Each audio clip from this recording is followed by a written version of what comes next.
stuff. Okay. Good evening and welcome to episode 20 of the Decaying Wild. It is also our Tabaxi's birthday. Yeah. And because of birthdays, shenanigans have to be had.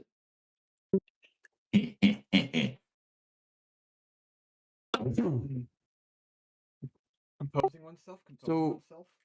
Sometime in your guys' stay at the Oasis, one of the Oasis members presents to the wizard a case of 6 bottles of stuff. And we're going to figure out what they are. These are unidentifiable potions in some way, shape, or form.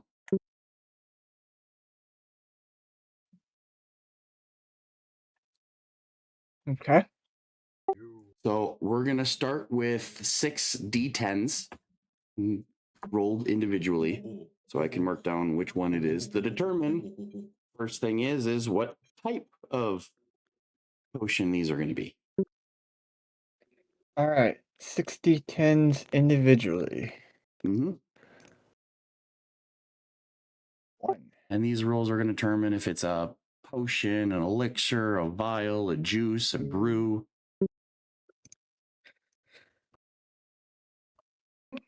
3, 4, 5, Vial, and 6. filter, tonic.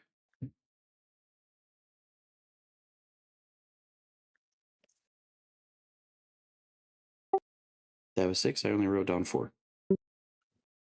1, 2, 3, 4, 5.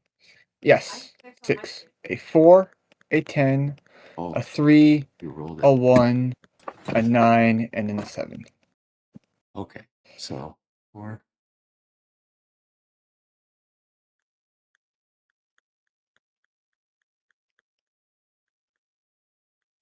One, 2, 3, 4, 5, 6. Okay, so I caught some of them, but not all of them. All right, I got all.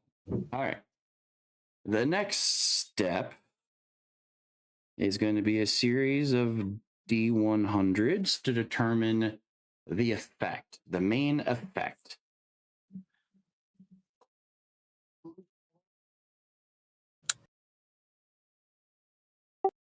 right. So then the next series of rolls are going to be D100s. This is going to determine the potion's main effect.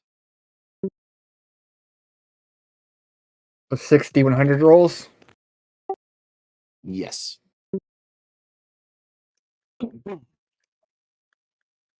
This is a big table, but it breaks it down. 27. 2, 3, 4, 5, 6. and 6. That is a 27, a 66, a 65, 14, 34, and 93.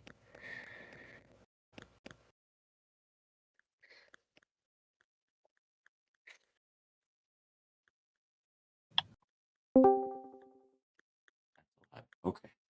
66, 60. Man, you did quite the spread. Ooh.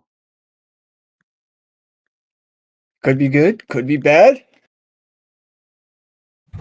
Who knows? Okay. 64, 14. 14.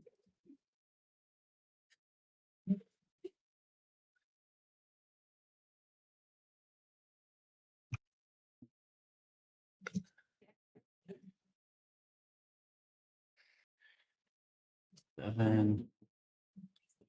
6, 5, 15, and then we got 34.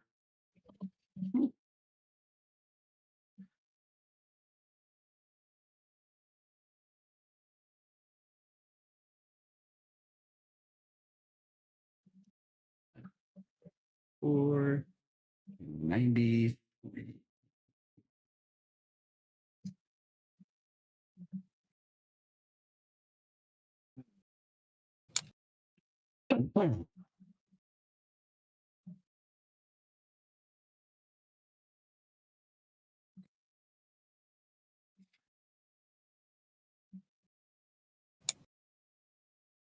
All right. Next step for these potions is going to determine their strength from regular with slight side effect, no side effect, strong side effect, a poison, or something permanent. So I would like D60 10s. 60 10s. All right. 1 roll, 2 rolls, 3 rolls.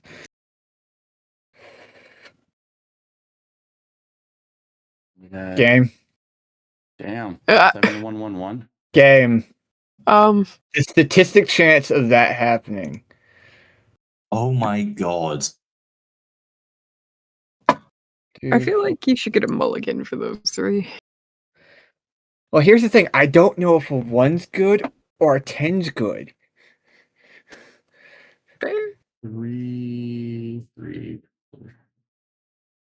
But a 7, triple 1s, a 3, and an 8. 8.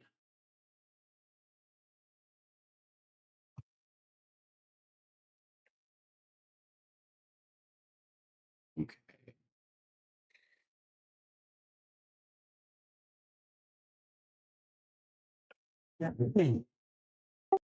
Okay. And for the few that have side effects, I will need 3 D100s to determine the side effect. Okay. Golly, I wonder which ones they were. 1,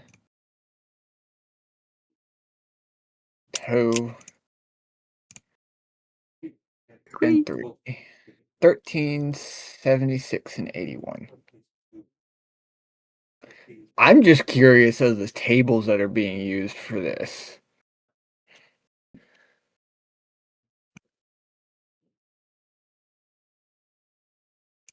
And 76, 76.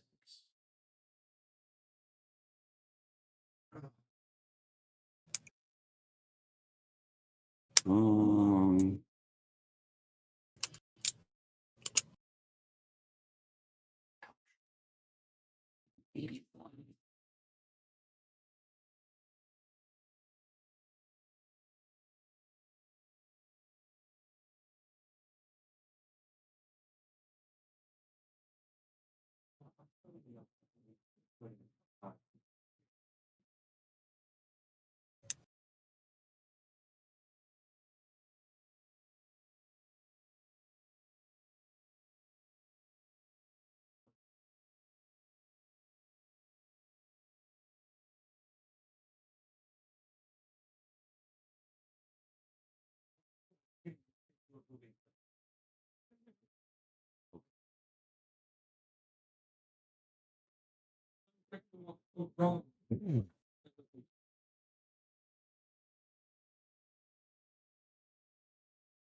All right, now the container. I'm going to need 6D20s to determine what is the potion in.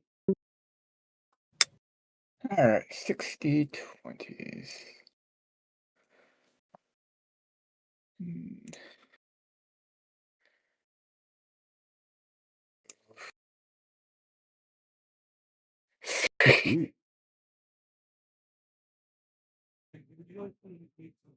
4, 5,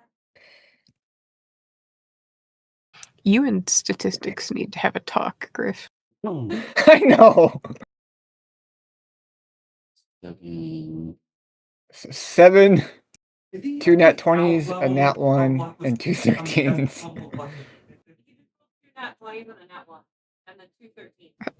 I don't think you and statistics have had to talk in a while.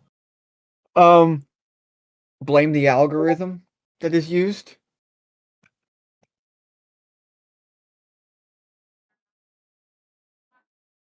That's mad.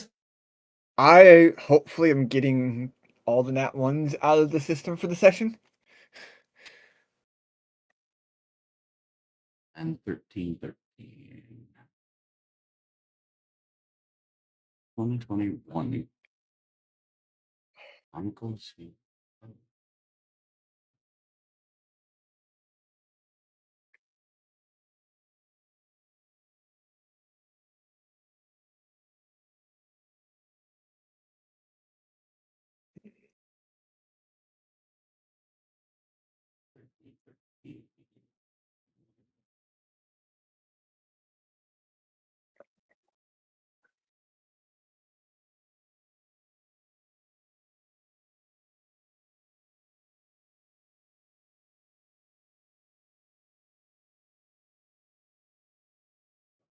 Okay.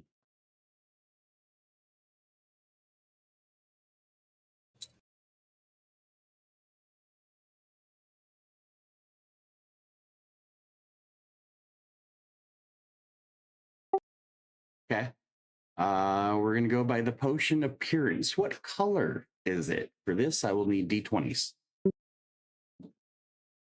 Alright, 6 more d20s. 1, 2, 3, 4, Who gave Griff the Tootsie? 5. White.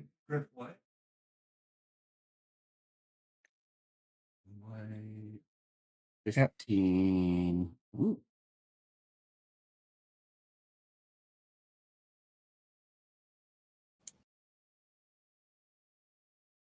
I'm having fun with this. 16. Another 16? No, 15.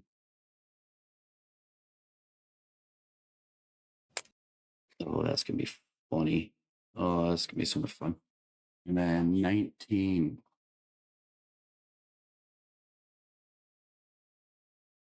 Ooh, 11.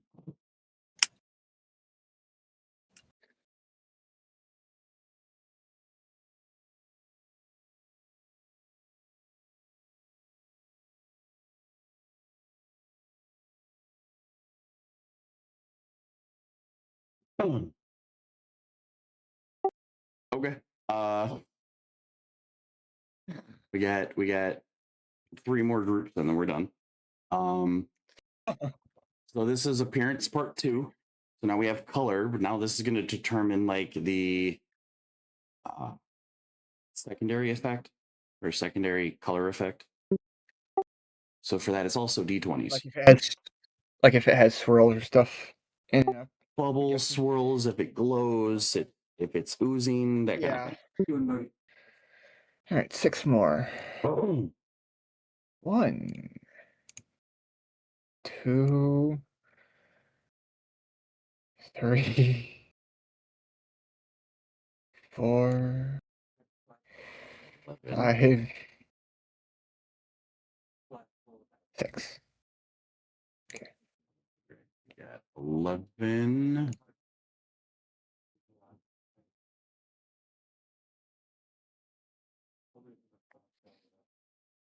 I like how sometimes it like actually rolls, and other times it's just like thrown at the number. And 14.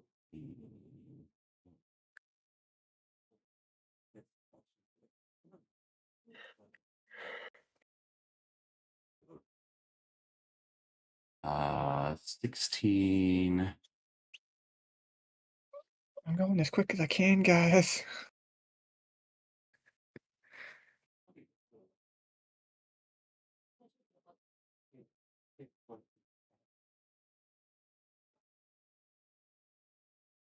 Okay.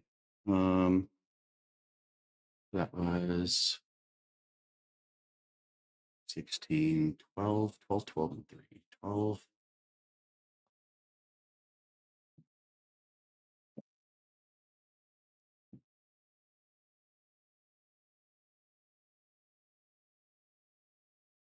Three. Cool.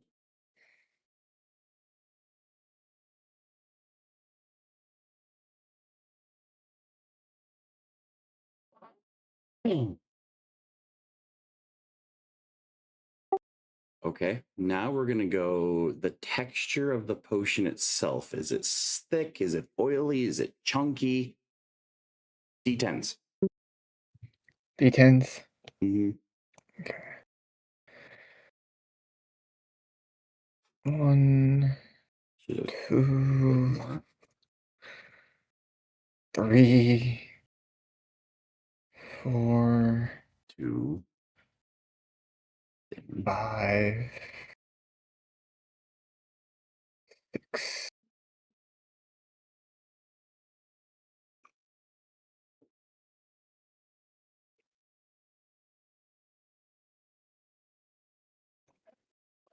Watery.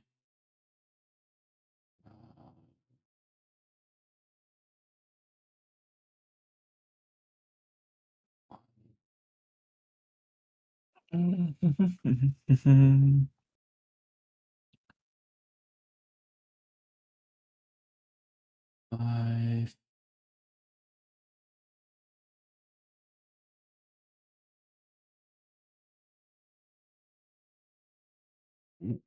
One. 10.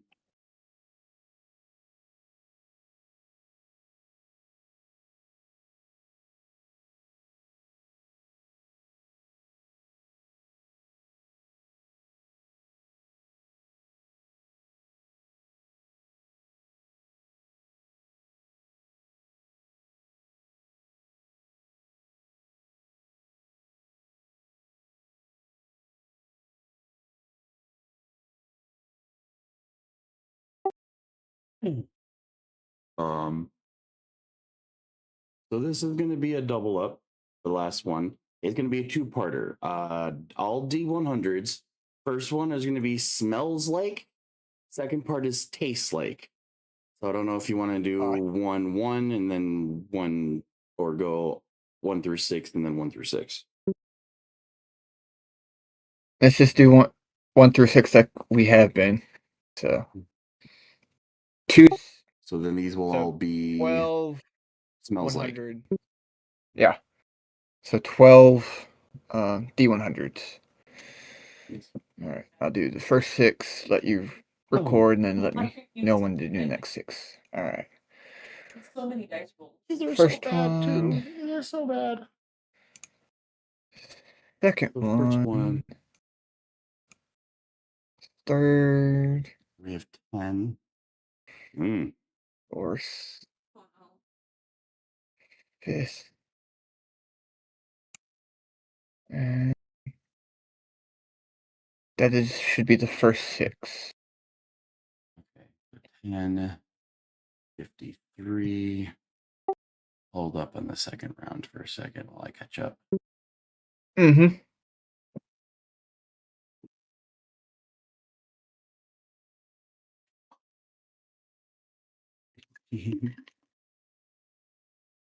18. Okay. 27.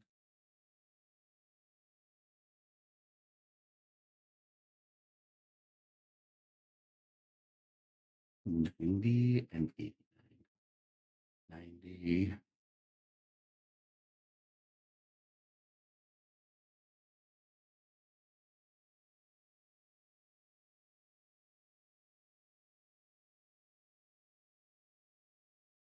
10.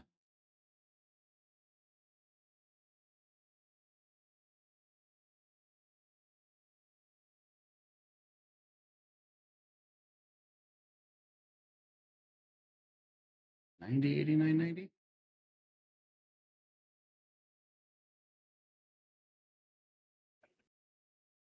27.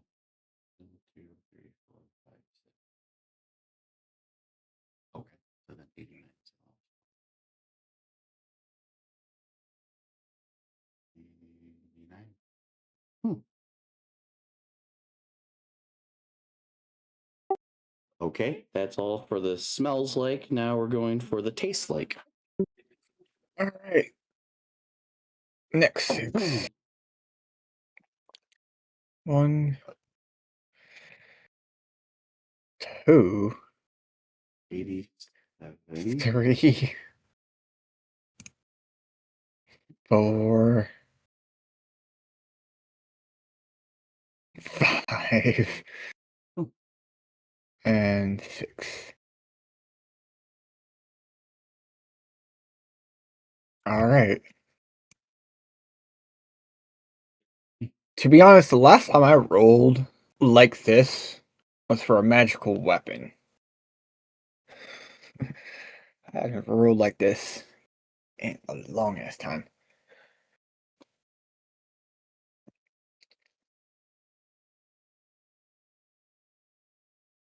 Ooh, okay. Well,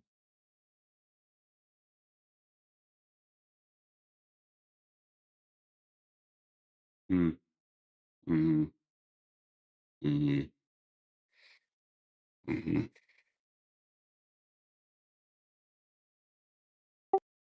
Alrighty, we have our case of 6 random potions.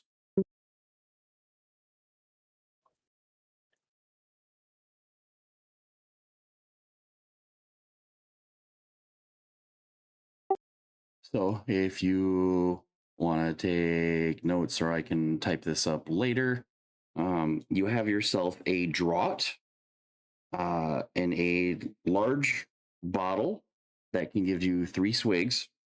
You have a bronze translucent, uh, thin and watery looking potion.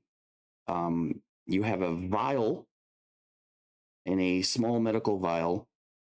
Um, the liquid is white, but there looks to be like dirt floating in it. But it also looks thick and sludgy. You have a filter that is also in a large bottle, which gives you 3 swigs. It is orange in color, with some sort of creature gore floating in it. And it's so thick, it is almost solid. You have a tonic that's in a conical smooth glass bottle. It's bronze in color, kind of cloudy, and almost gaseous. It doesn't really have as much liquid as it appears to have. Um, you have a concoction in a long wine bottle that is brown and cloudy and kind of milky in its texture. And then you just have a straight up potion in a long wine bottle. Uh, it's light gray, got fizzy bubbles. I mean, this one's also kind of gaseous instead of liquid. Okay. But because of this, you're not sure what the effects are. You're not sure if it's got good things or bad things. And identifying this is going to be near impossible. Yeah, I'm gonna need those notes later. Mm, Okay. yeah, I'll tape them up for you. I'm just gonna thank the individual who gave them to me, and I'm just gonna add them into my inventory. Hmm.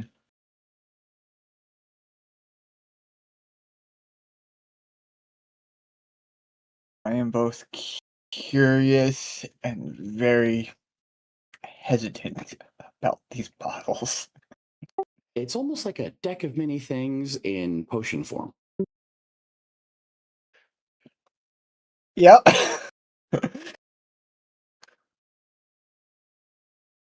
But the odds and you drink like chugging them all at the same time. I'm not you, Daniel. Yeah. Do you want to die? I think this is how we find out if someone dies. However, we are picking up back where we left off at the Oasis.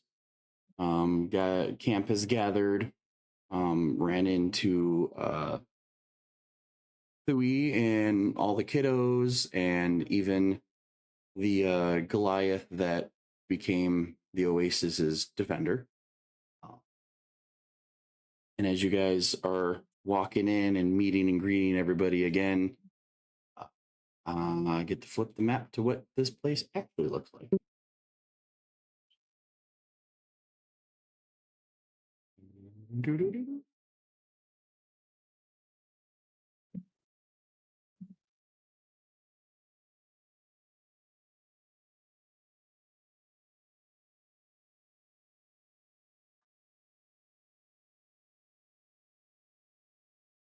That's a better looking image.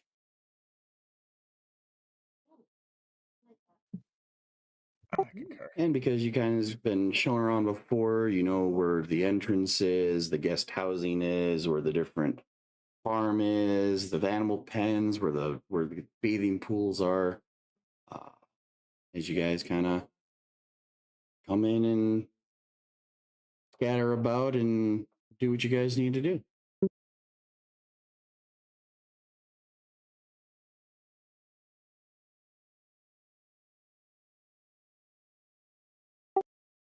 Last we left off, you guys finished the tomb, found an escape tunnel to get back out onto the main roads, and escorted the 3 kids directly to the Oasis. And that's where we dropped off last time. That's where we pick up this time. So yeah, here we are. The group is excited for your return. Extremely grateful that you brought the kids back in one piece. Immediately, the kids start going on about, "Oh, you should have seen it," kind of stories. Little bit stretched, and for some of them, a lot of it stretched in terms of like all the crazy stuff that happened, nearly getting turned to stone. They're going around telling every elder and every adult, "Oh my God, you should have seen them."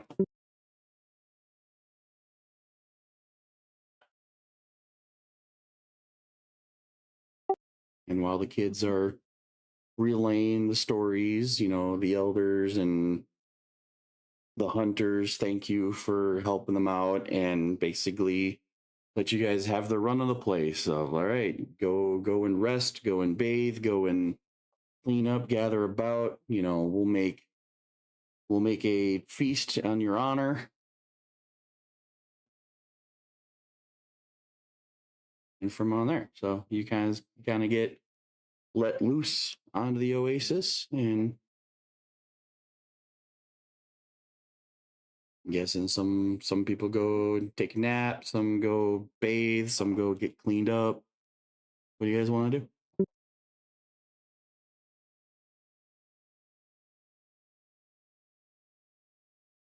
Vedan's gonna find a kind of a spot off to the side to set up shop. Start kind of working on a few items.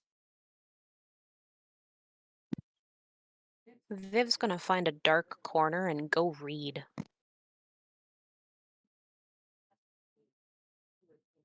I've got a new friend to play with. I'm going to play with my friend and get to know my friend.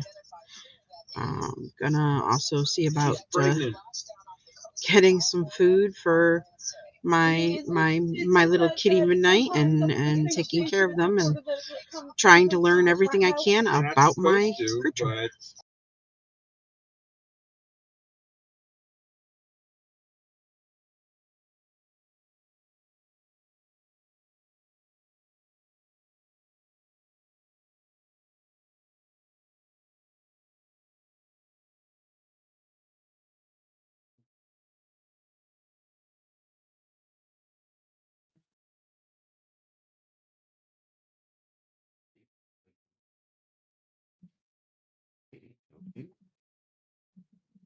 It's going to also read and meditate.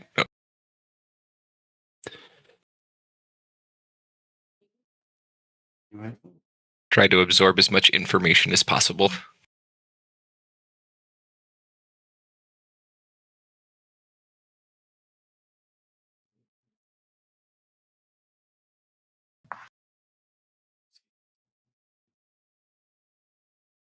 Hmm.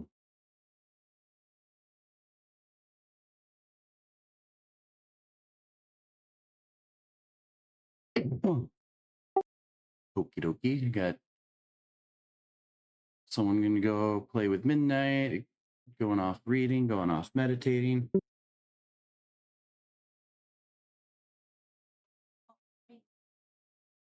You crazy train? Androna's just sleeping a lot. I go find our tabaxi friend and I ask our tabaxi friend about my kitty friend. I ask my kitty friend about my kitty friend. Mm-hmm. Spot will. So what I know of these creatures, and pretty much just gives off that basic line information, textbook kind of information of what um displacer beasts are and what they potentially do. But given this one's a kitten, it probably isn't capable of doing all the fun stuff um that adults can. But if we take care of it and whatnot, it might prove to be a good ally for us. But yeah, just the baseline information.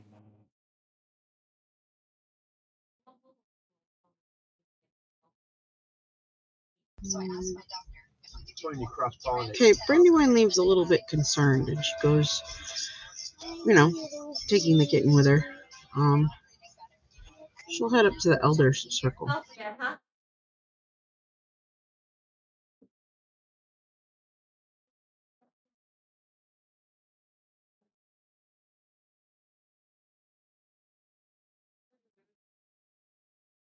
She wants to ask the elders if they've seen other creatures like this in the area.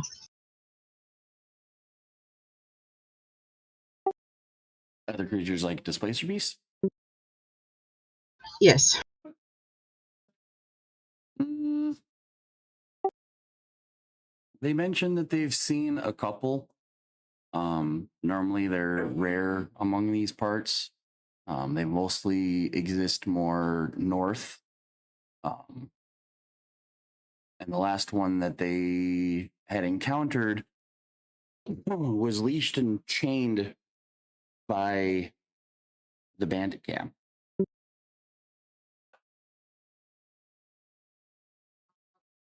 So I will thank them for the information and then I will return to my quietness of bonding with my friend.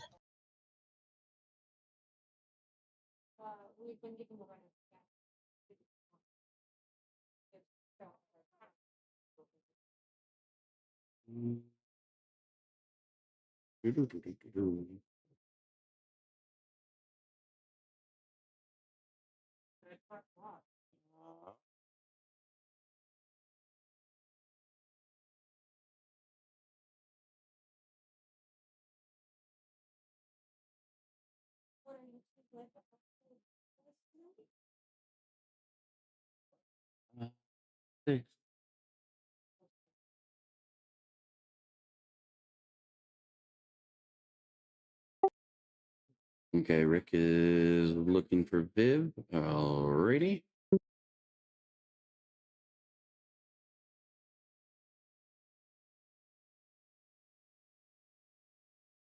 Reading.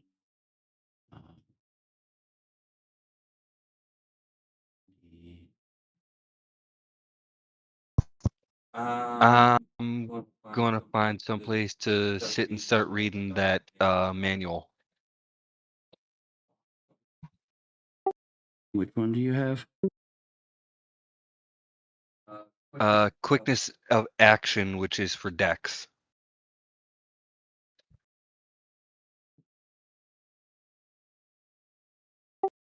Okie dokie.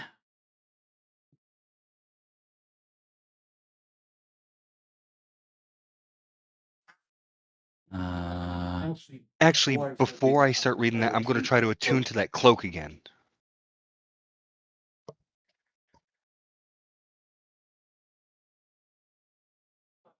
Oh, what do we say to that? Con check? Yeah, con check for concentration. So yeah. Con checks. I'm rolling physical. Okay.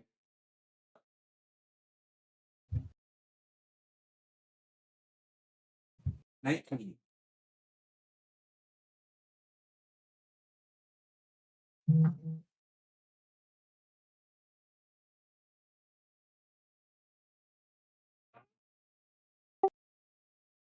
You managed to sit some time and focus and attune to this cloak finally. After what, 4 tries before? You spend all night working on it before, 3, 4 tries every couple hours. You managed to finally allow it to break through and finally decides to let you attune to it.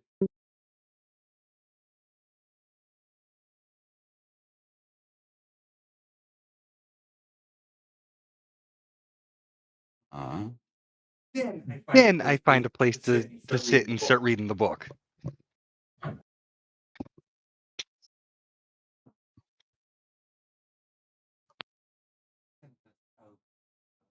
This then cloak of protection just gives you what, a +1? +1 armor class. Okay. Alrighty, the cloak gives you just a +1 to AC. Alrighty. So, with people napping, reading, meditating, Brandy's working with Midnight.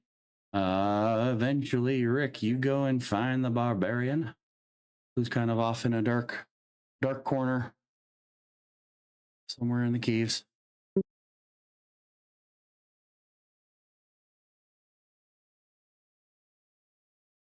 Okay.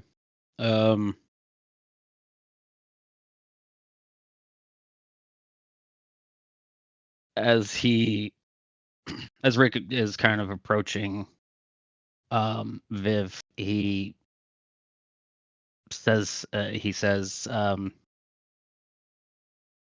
interesting for the barbarian to want to read a book like that. Interesting for a barbarian to want to know how to talk better to people. I mean, most barbarians that I've sung tales about usually are not the most charismatic type and are not usually caring about talking and more just smashing. I am not most barbarians. Clearly. There seems to be an interesting thing about you that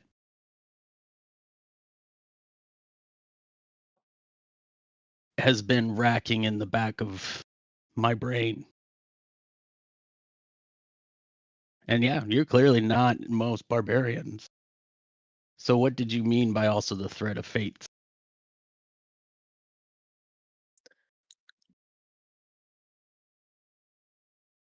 It is obvious we are not from the same place. I am from a place of darkness, raised and trained to see the threads of people who are close to death. Your time in these worlds are not done yet. I intervened. Why though? I mean, sure, you say my time wasn't done yet, but why? You have had no interest in interacting with me out of this whole group. And I give you no reason to. I haven't approached you at all and haven't been even really talkative to you most. But that's also because I've been trying to figure out where I fit in this seemingly chaotic group right now. And you definitely stand out among all of them, daughter of the Raven Queen. Mm-hmm. So, I like seeing the thread of spiting my fate. mother at every corner I can. If I can deny her another soul, I am going to. If I Well, have to fight my way through her army to keep people on this plane, I am going to. Dragonborn or not.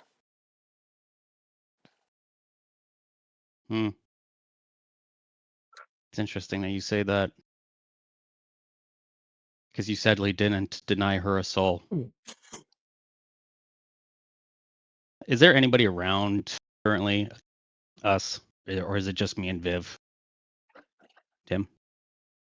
Like, Most likely other just the two of you. NPCs? I mean, other people are probably nearby, but not really within earshot. Okay. Rick kind of just, yeah. He says that and he's like, well, I hate to say it, but you sadly did not deny her a soul. Well, I denied a majority. If I missed one, I missed one.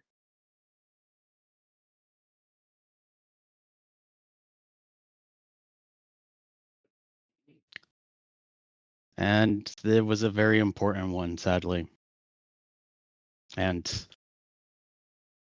you kind of see Rick, like, at first he kind of just, he doesn't really do anything, but you see him pull out like a pocket and it's rolling paper, and he's kind of just standing there, and he lights up kind of like a homemade cigarette, and he's just kind of stands there and he's like, well, I guess another one to know who I am.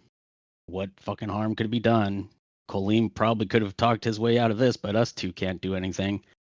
And you notice that Rick kind of starts unbuttoning his trench coat, and upon opening up the trench coat, you see two kobolds kind of just pop off of each other.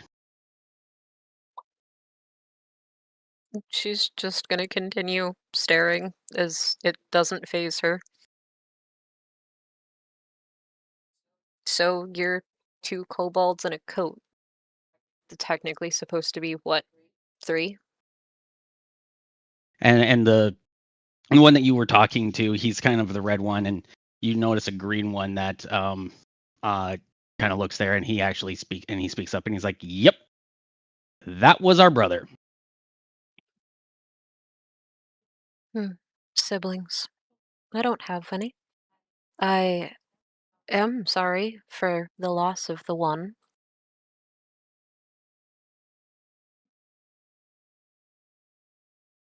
Closest thing I have to a sibling is the Reaper. And even then, sometimes I want to break her nose. Again. Green one kind of smiles a little bit at the thought of slight violence. It's like, I always told Colleen that saying yields usually a good punch usually is a good persuasive too.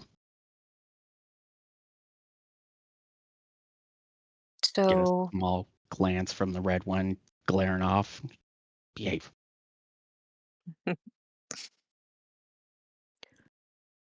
you said another one that knows who you are. Is this... I'm assuming there's supposed to be some kind of dramatic reveal? No major dramatic reveal. The only one who knows is the monk. The wizard might know. He's kind of smart. I don't know if he's added it all together though. But no, it's more of just a level with you. Because we all seem to be hiding our secrets, and even though I do appreciate you having saved us, we still lost a brother, and to us it was a all for one or none kind of concept. We all sacrificed or we don't sacrifice. So we're a little trying to figure out the concept of death right now, and you seem to be very in tune to it. In tune with it is one way to put it.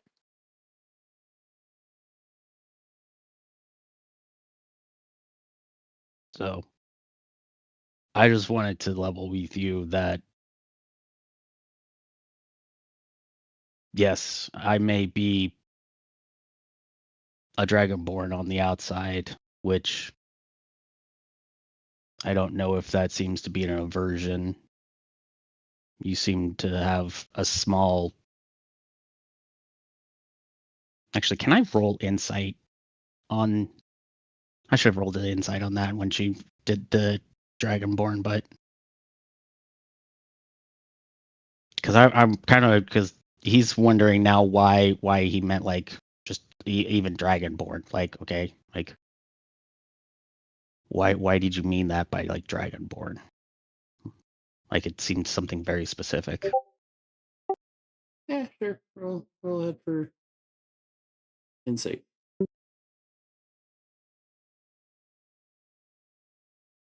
Fuck me. I only have a 2. My dice hate me tonight. 5. So probably just the normal. But I mean, yeah, just leveling with you on that case. Not really dragonborn. Kobolds. Slight difference. Close enough. But yeah, well, and then he kind of uniformly you see him kind of just like systematically just come back together, just almost like they've done this over and over millions of times, and buttons the trench coat back up, and you even kind of see a small shimmer of like a small like minor illusion kind of being casted around him to give him the more illusion of being dragonborn. And so he's like, yeah, we all have our secrets. Well, I hope the book's a good read for you. And he kind of just walks away.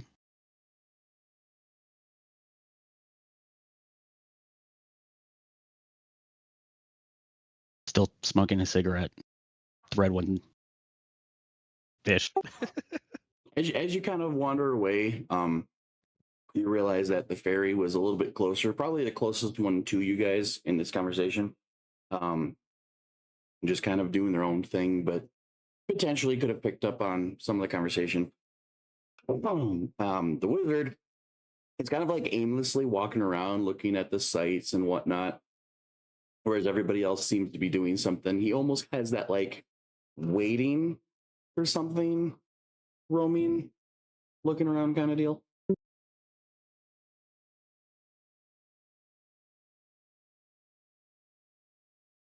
Mm.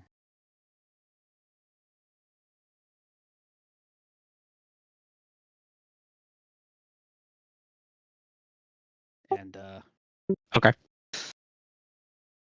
Is that it was kind of like directed to more of a Rick thing. Got it. He doesn't really pay mind to the fairy. Fairy is so chaotic that he's just like, look, if he found out, means Rick didn't do his job well enough of keeping the secret, but Fairy is so well into himself sometimes that it's just like, he's busy. But Rick does kind of see the wizard and slowly kind of just makes his way over to where the wizard is wandering, but doesn't like fully approach. He's still, and in doing so, his cigarette has died. So he proceeds to pull another one and light up. And says to the wizard when he gets closer, what you doing, buddy? Oh, hey. Oh, just admiring the beauty of this place. He kind of pauses and goes, I think we've been needing to talk for a minute. Oh, Shall we find yeah. shall we find a spot?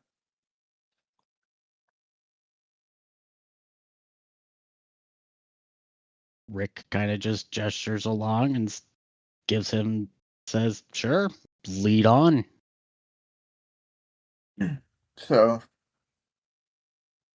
leading to a somewhat private area, um, out of respect for the bard. Um, and he goes,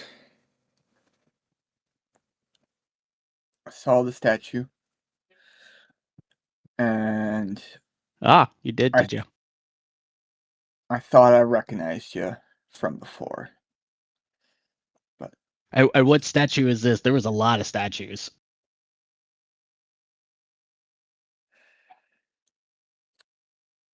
the cobalt statue that wasn't there before. Ah, so you were paying attention to that area. You are smart.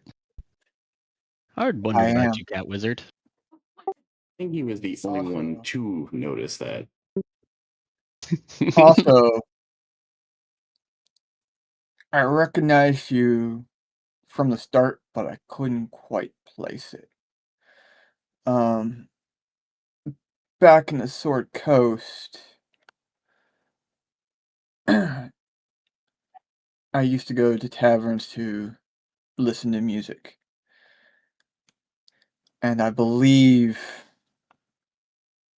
correct me if I'm wrong, but there was this band, three individuals. Are you so happen to be that band?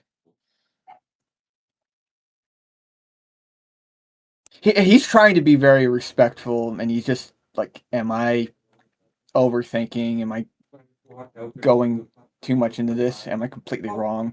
So he is kind of just a little bit on that nervous side, but he's trying to be super respectful in the moment. You know, I told your barbarian friend that seems to has taken a liking to you that you seem to be of the smart types of the wizards, not the ones that like to go off and egotistically declare themselves smart, but you seem to be of the humble smart. Um, on the outside, I am Rick, the band manager for Three Kobolds on a Trench Coat. At that little sentence, you see this little bit of fangirlness that he almost does the actual squeal, but he does compose himself because of what's kind of going on. Still trying to be respectful, but you do see that little bit from just you saying that. And you kind of you get a obviously little Rick kind of like goes up and puts a finger to his lips and to kind of give the just our secret, but and says, "Is there anything else that you needed there, Fuzzy Tails?" He composes himself and he says, "My condolences."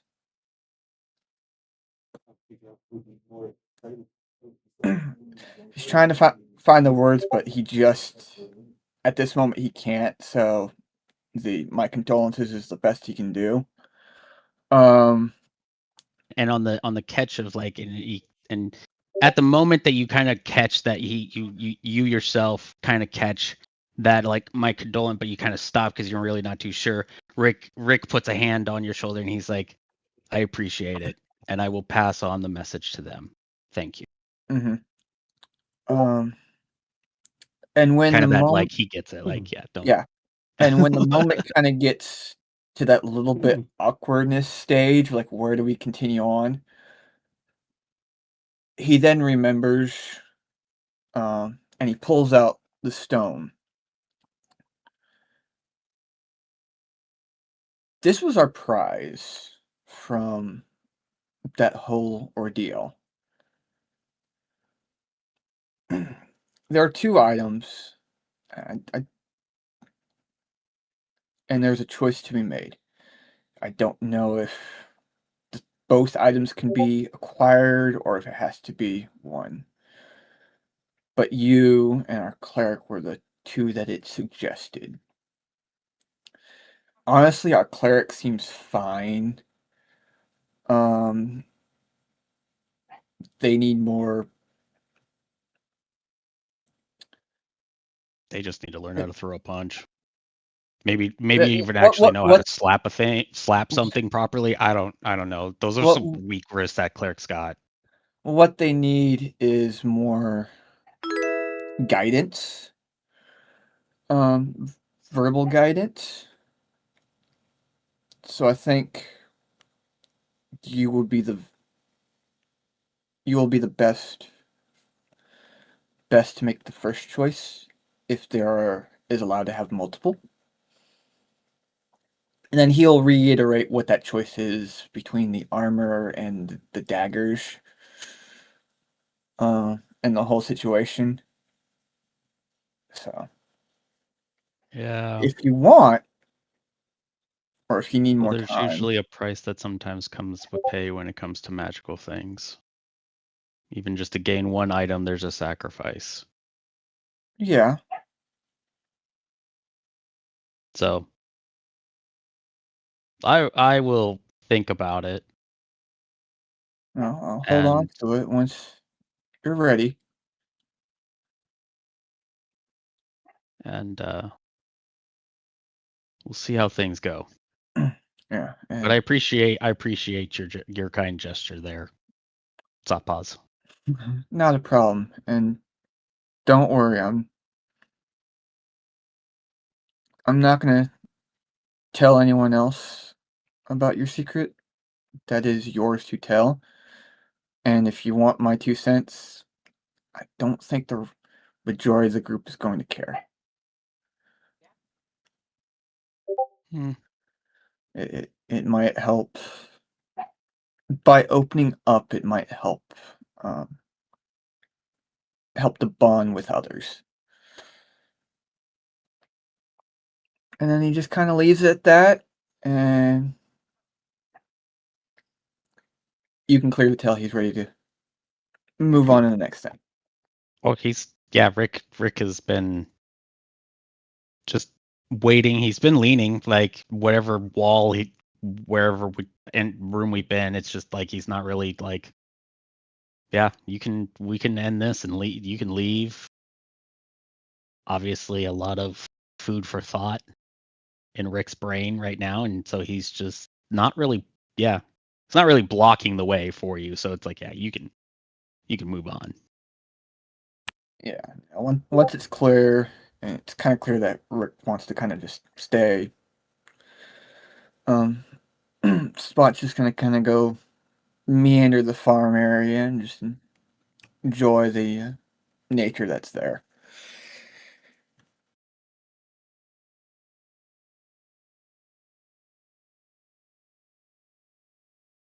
Shortly after Spot probably would have left that area, Rick is actually going to go to the entrance.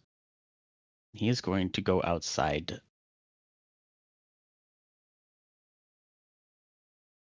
Would he run into Brandy? I don't know, is Brandy outside? Most likely. Then I will change what I was saying.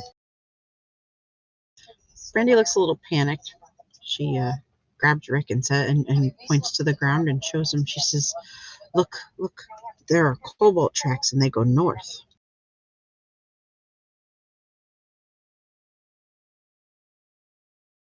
Rick kind of is a little bit in his head, and he doesn't fully notice you per se, and he just kind of shakes his head, and he's like, "Wait, I'm sorry, what? Were you talking to me?" Yes, look, Rick. I pointed the ground.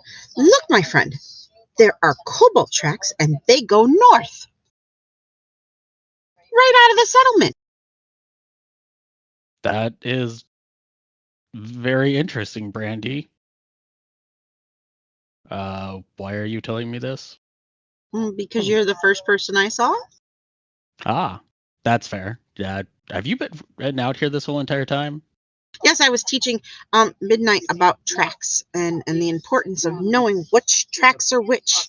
And I happened to see these tracks, and they are not human tracks. And they are not tracks that I've seen in a long time. They are cobalt tracks, and they are heading out into the north.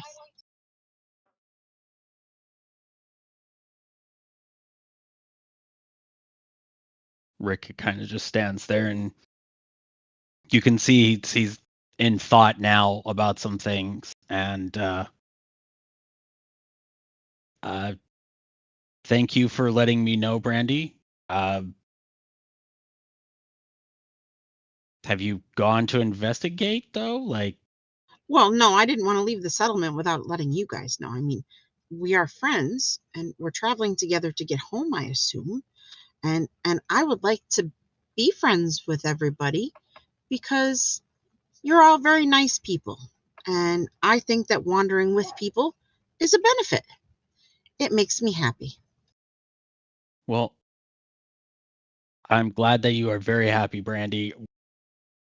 And he's not really like smoking his cigarette. It's actually kind of almost now done. And he kind of realizes it's done, and he says, "Well, how about this? Why don't you go tell the group, what you found, and I'll wait out here for the group to gather if they want to. And if not, then we can go off and you can teach Midnight further stuff about tracks and such." She reaches out and she takes Rick's hand. And she says, "You've been very sad. And I'm sorry, friend. I've noticed you've been sad. If there's anything I can do or borrow to make you feel better, let me know."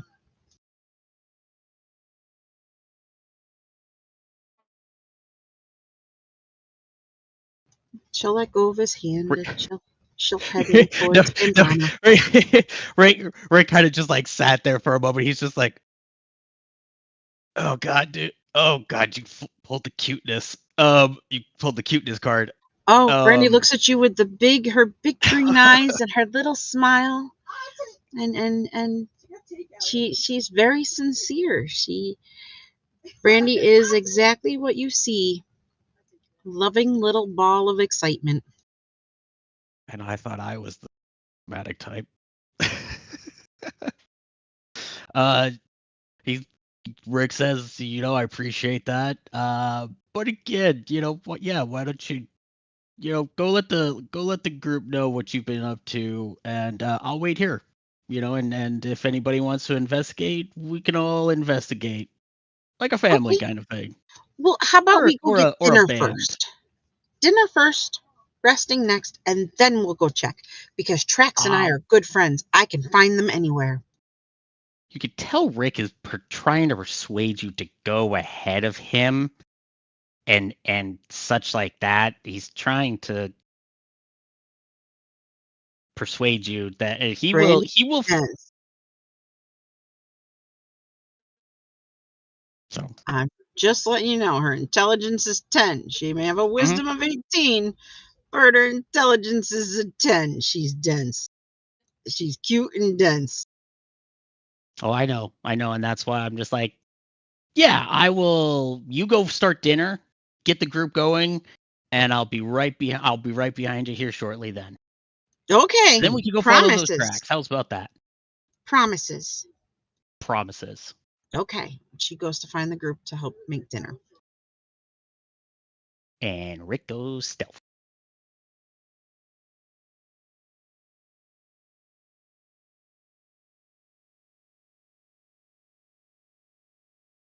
What's that stuff? Side. Roll.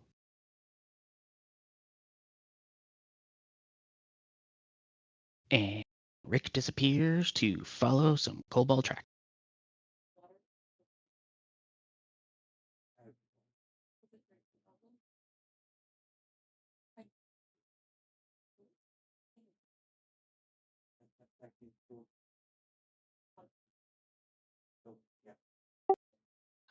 And he Kind of goes. slightly muttering to himself, "Sorry, Brandy, got to break that promise." everybody that arranges for mealtime.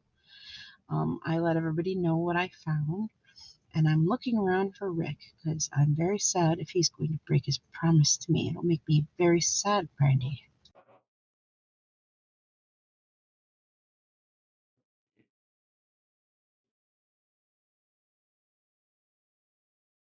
Yeah, Rick's got to do this alone.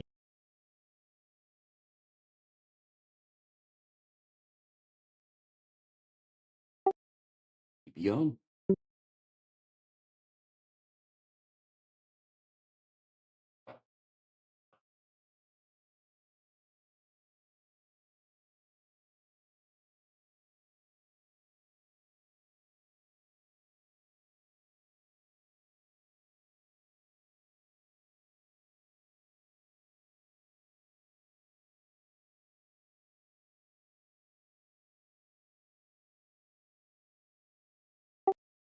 Alrighty. While you're off making dinner, Rick Venusius is.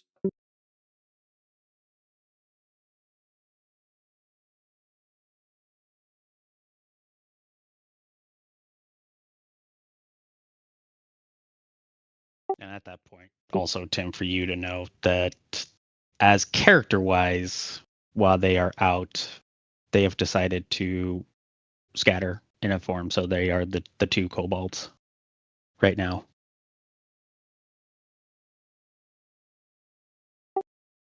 Chasing after tracks. Yep. If they think it is what they think it is, they don't want to come up as looking like a weird dragonborn. They want to be looking up like what they are.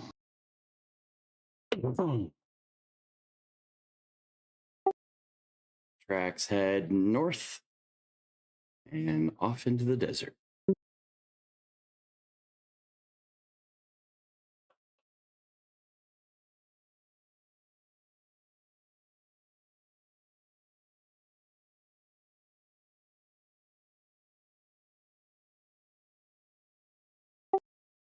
All right. Well, Rick has stepped out. For everyone else how long, Brandy, you realize that he is gone. What is everybody else doing? It's been probably a few hours since you guys got here.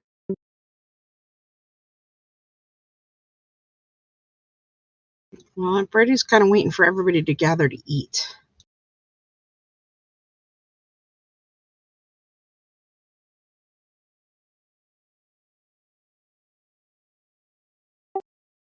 The wafting smell of food starts to fill the caves. Not only is Brandy Where are we cooking, gathering? but the Oasis is also preparing meals. And John will start waking up to that. Spot will start his meander to. Oh, that cooking check is a dirty 20, sir. Although she's Excellent. upgraded, she's been using the book instead of her boots as a pillow now. It's being useful somehow. Viv will close the book long enough to find brandy and food and then sit down, bowl in lap, book in hand, and just continue reading. People don't exist right now. Right now is book time. Pretty much what Keth is doing too. Delanor's gonna follow suit.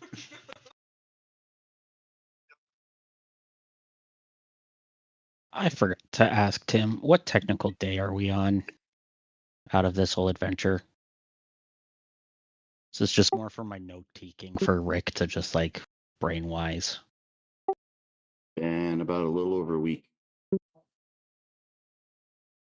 Okay, thank you. Since you guys have landed in the middle of the desert.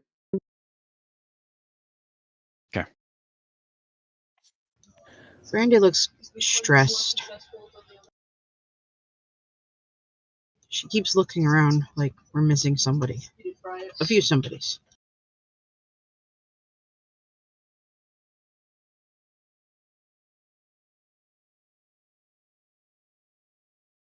Adan's going to be kind of using eating as a sort of time to experiment with a new invention.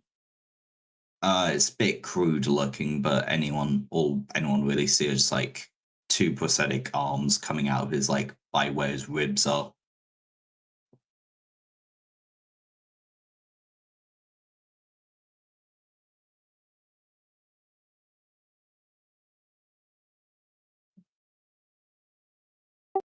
Hey, Doc Ock, what? He needs 2 more for that. Spider Fairy is a creepy creation.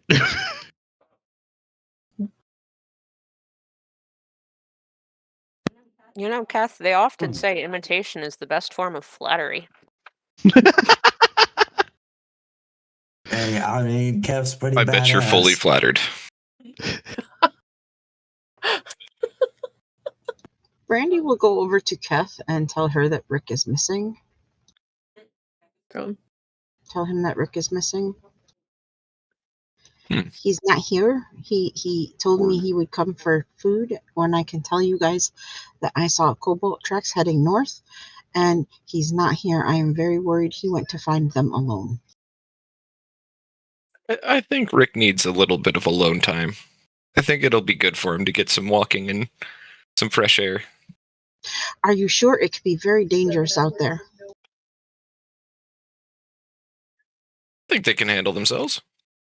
Okay, if you're sure, then I will let Froggy. I will go find Froggy and force him to eat. Well, that sounds like a plan. She grabs a bowl of food and goes and makes Froggy stuff his face. Aroth has been lounging in the bath pools, just got a book out, and he's just been laying in there way longer than most people would in a bath. Randy comes bounding in and says, "You need food," and stuffs a bowl in his hand and makes him eat while reading and bathing. And then she leaves. He grumbles in his usual way, but accepts it. During all this, Spot's gonna sit across from Andrana, and it's like, when you're ready, I think we need to sit down and talk. But only when you're ready. Are you my dad or something? No. It's I've noticed some things, and Oh, the bright ass lights coming out of my hands? Yeah. Weird, right? yeah.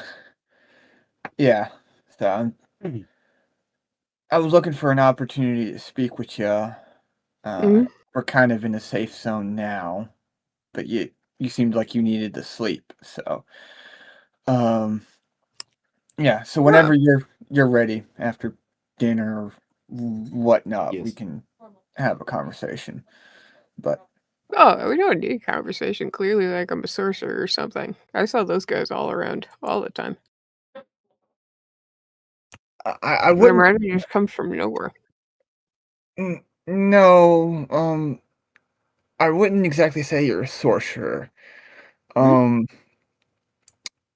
Given the spells that I saw you cast and my level of knowledge, I think you're some kind of cleric.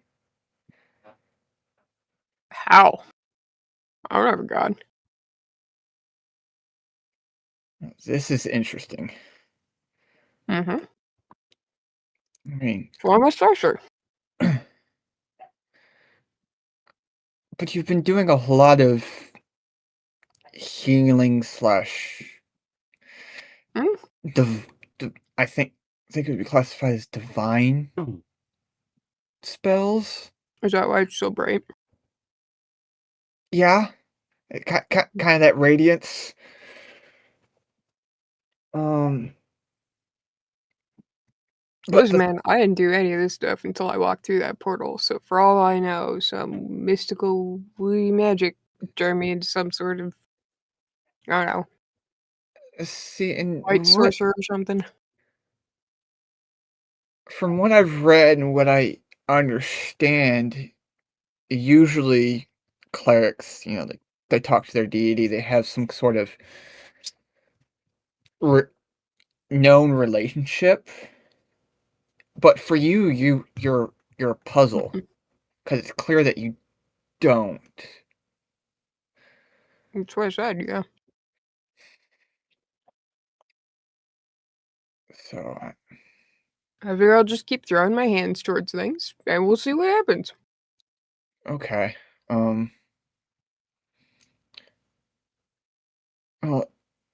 I'm gonna try to keep my eye out for books about clerics, and hopefully that might give you some idea of what your hands can do. So you might cast things more reliably.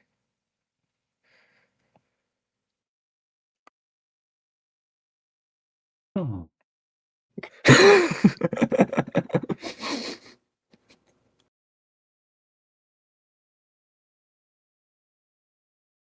It would It help popped if I up knew right what I was away casting. on my character sheet.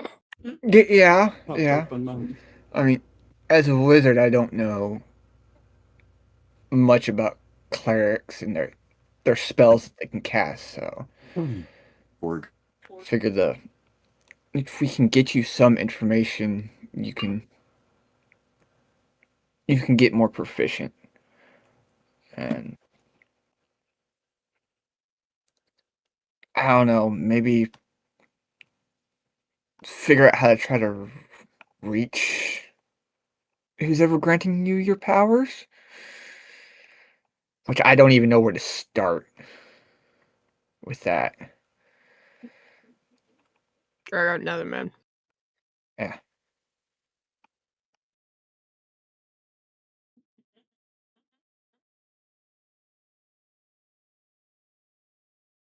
But no, that's kind of what I wanted to have a conversation about. Is I noticed your magical capabilities and your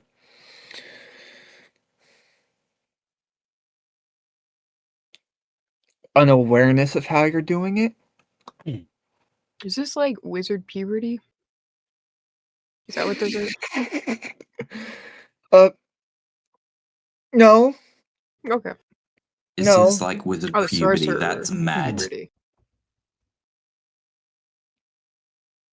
Maybe, but then again, I don't know sorcerers either.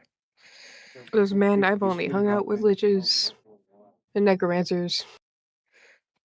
Fucking Which is also very puzzling to your entire situation.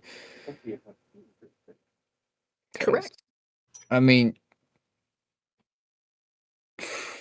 from what I understand, there is a possibility that one of the powerful liches, might just be for shits and giggles be granting you this, which that makes no sense, but magic is kind of weird. It's possible, but I don't know. I need a library and fast. Andrana just looks around, see, like, we're in the middle of the oasis. It's like, fresh out of libraries. I know. It's annoying.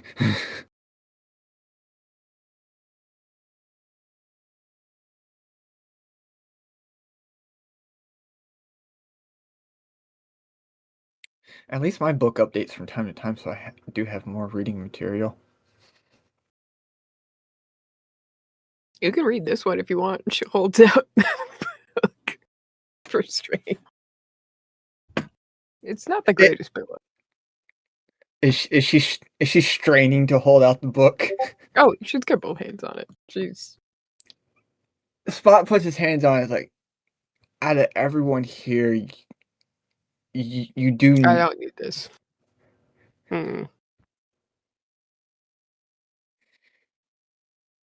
Besides, I got a crossbow. I'll be fine.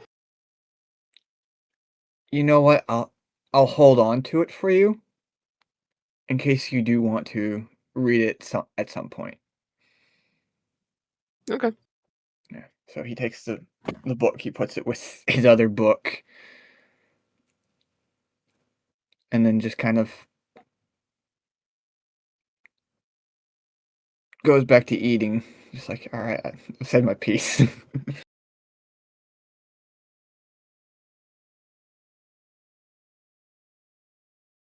Mhm.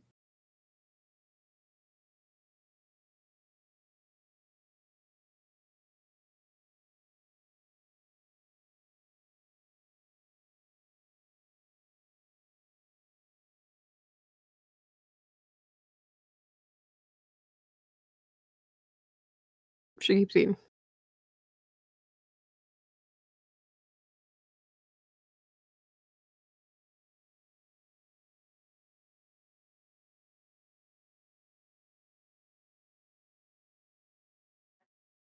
Oh.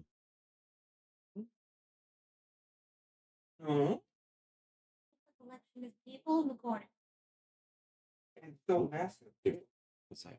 Ooh.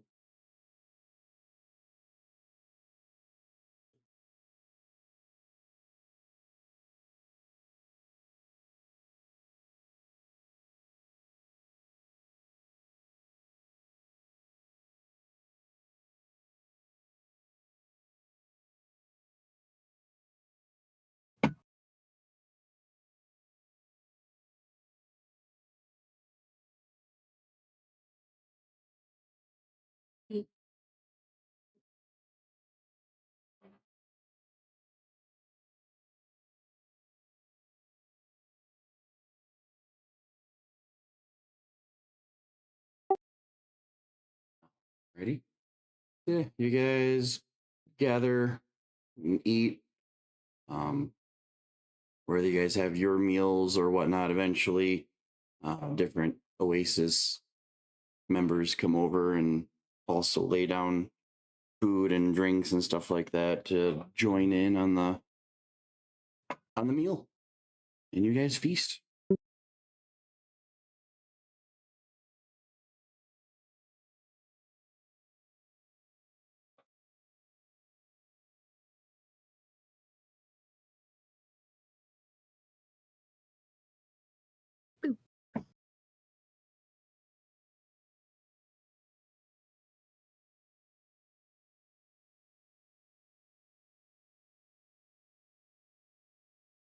Oh.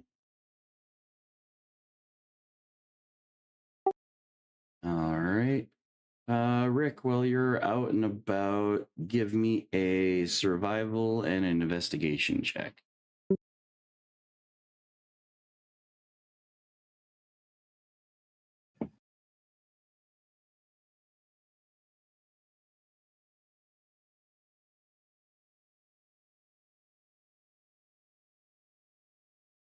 I mean, I literally was out and about.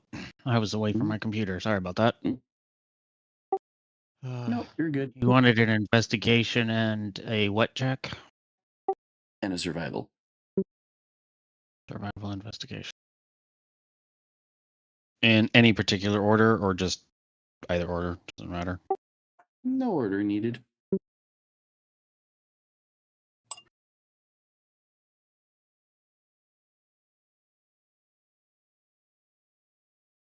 $19.17.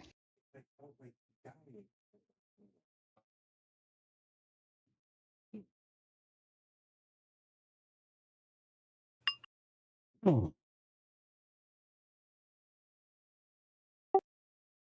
So while scattered, you're kind of out and about following these track.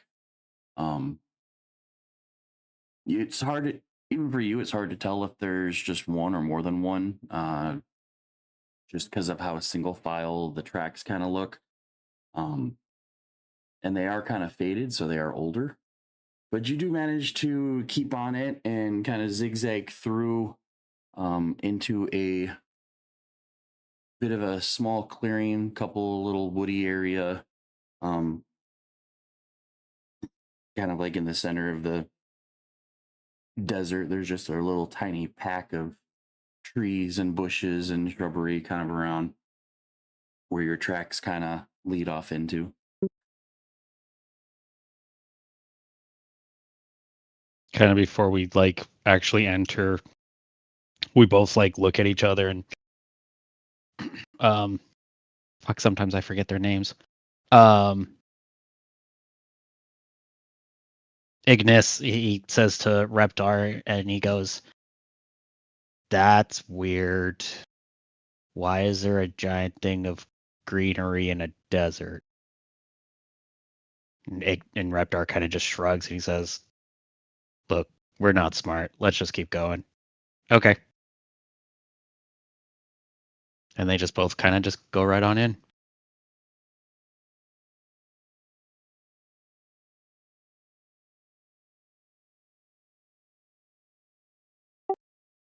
Right before you push into this, you kind of have this sensation of like a whisper and kind of like in the back of your mind. It feels very like on the wind, um, but it's like a slight whisper. The only words you can kind of make up are son of, and it's almost like it's trying to call you back, but it's very faint, very light on the wind. Which direction is the wind kind of coming from? Kind of like southeast. And are the cobalt tracks, have they disappeared, or are they still leading northish? Still kind of leading northish. But the wind itself, and with that, it's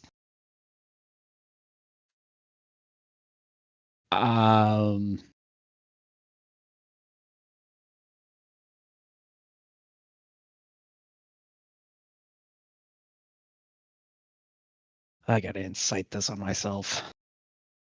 Because, yeah, I'm not too sure.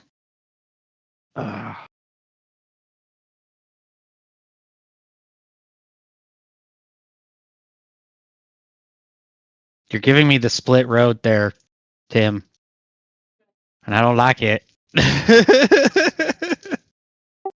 Welcome to my DM style.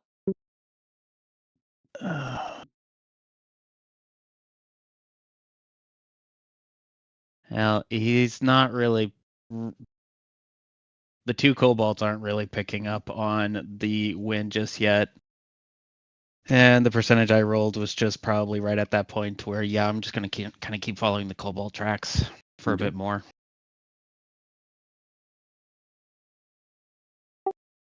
Alrighty. Yeah, you continue to follow into in this little green section. It kind of has that whole desert oasis feel. There's enough of a foundation to where it could catch water in the rainy seasons. Probably why it's such a just a tiny green area with a couple of small trees and some shrubs and low bushes and whatnot.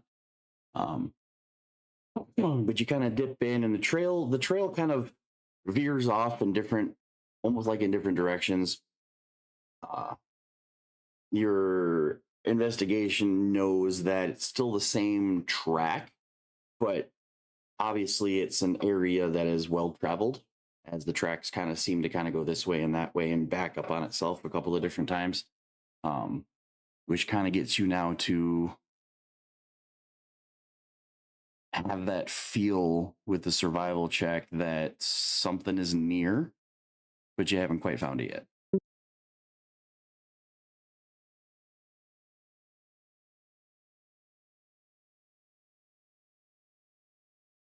Is there water in the, like, small pool basin at the moment. Yes.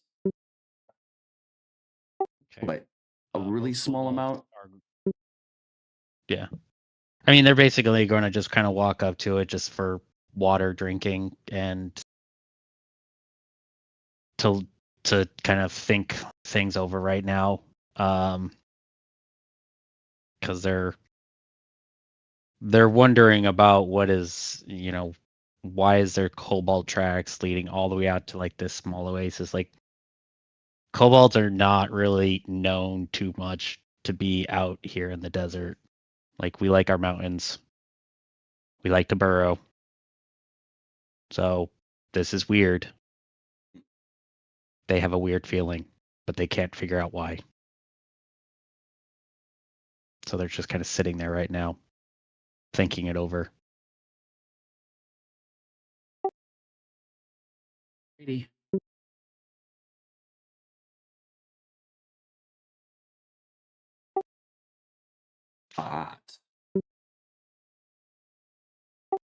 While you're wandering around, kind of getting a lay of the land, admiring the cave system, you do kind of find a small crate of books that seemingly have been gathered by the different hunting parties that went out. There's not very many of them. A lot of them are water damaged, blood soaked, really kind of messy, but there are a couple there.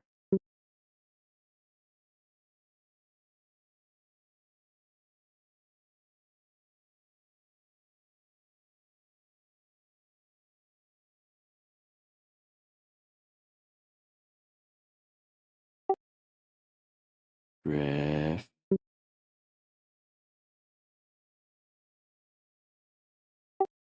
Assuming he has stepped away. Cool.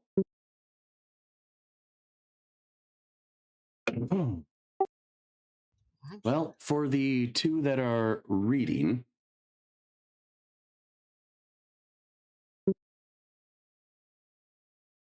Yes. enough that have passed that if you're reading one of the manuals, half of that time limit, it requires reading it over a course of like 2 different days. But you have mostly uninterrupted reading time, besides when Brandy comes running over to shove food in your face. That you guys have 1 out of the 2 days down. Oh yeah. Kath, did you have one of the manuals? I believe I have the Dex manual. Or was it Wisdom? I don't remember I have what the we Dex decided one. on. You have the Dex one, so then I would have the Wisdom. Okay, just so I can write it all down.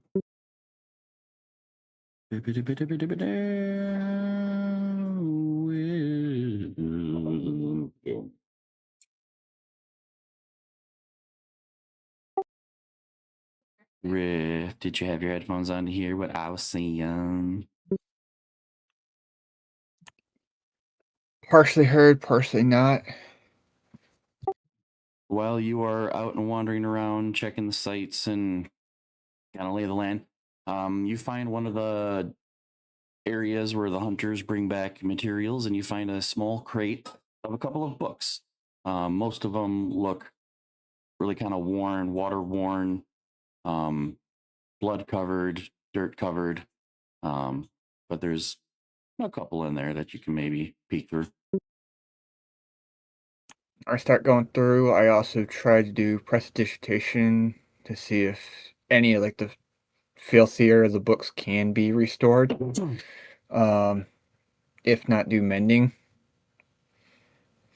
on them. Takes a couple of tries, but you can successfully repair 2 out of the books that are in the crate.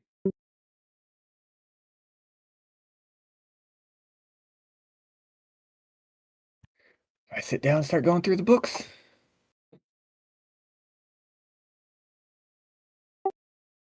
Cool beans, cool beans.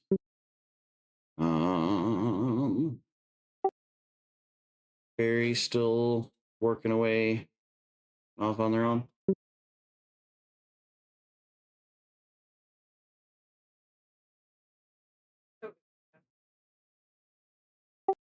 I will listen to him too, despite the silence. Oh, alrighty.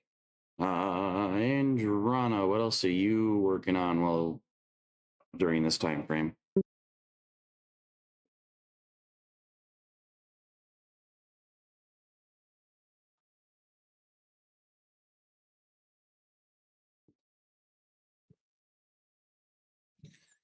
Oh, that's why she's been resting more, because she doesn't have the best memory of getting out of where she was. So it's basically doing lots of resting in the hopes that she dreams and gains any details possible. Like, it's a repetitive cycle type thing of like. So it's more or less she's trying to sleep, which could be interpreted as meditating and trying to remember more details about the man. Why didn't you say so? I have a thing for that.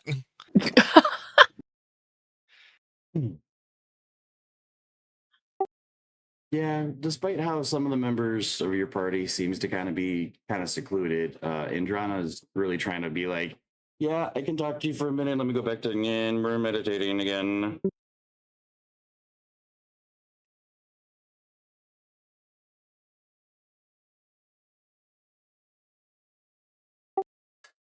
During this time, you guys feast and eat, and probably one of the biggest, fullest meals you guys have had since landing in the desert. And every time a bowl or a plate is emptied, more show up. Hell yeah. This tribe is extremely grateful that you've helped them on more than one occasion.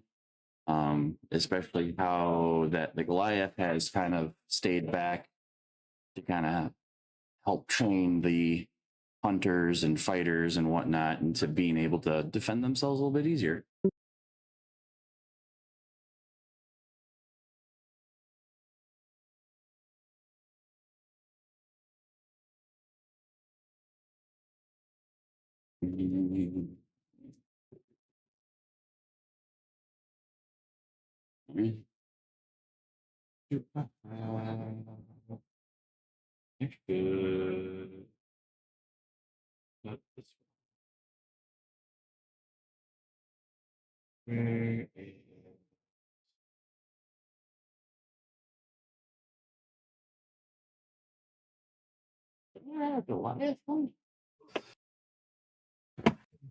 Oh, you have.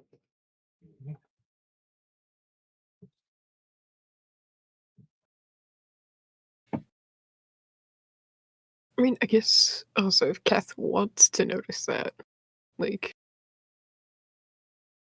to most people watching, she's either going to look, she's looking like she's trying to sleep, or she's looking like she's trying to meditate, for the most part.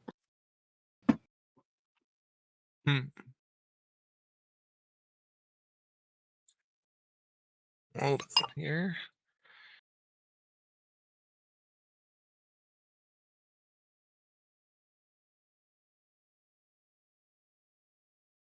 Good enough for me.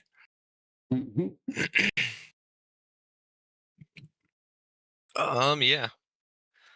He'll roll up, one of the herbal cigarettes and then just kind of leave it next to Andrana.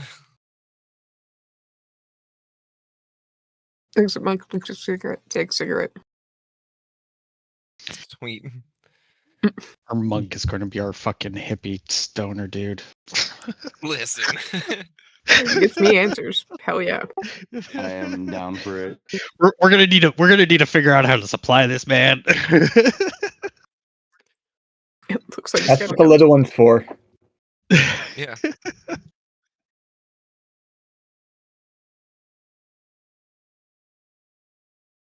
But yeah. Puff puff. You just puff puff to try to induce a dream, or you do anything else specific with that? For the most part, trying to induce dream, just focusing on that guy and anything on him. Just like symbol wise, anything.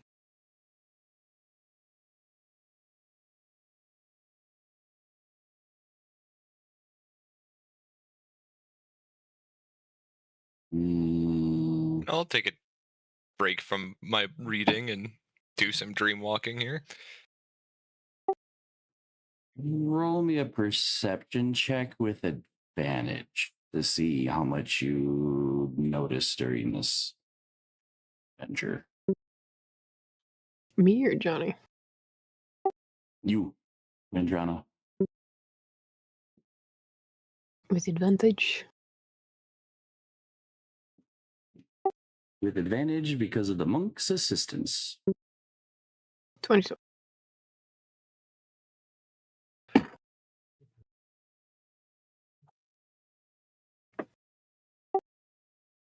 You remember seeing a medallion that this old robed individual that you've been trying to seek out is wearing.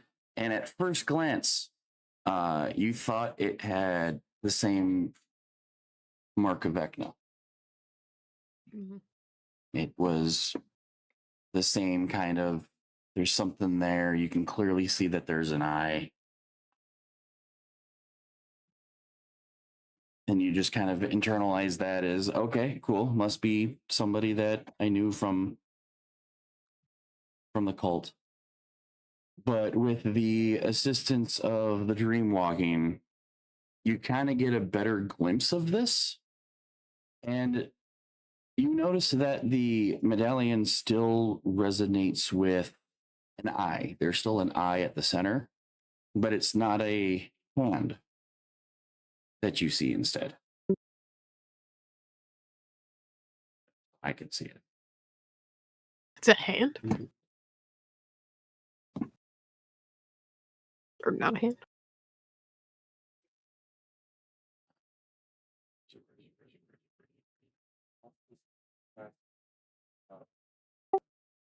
It is not a hand that No. that encompasses the eye, Okay.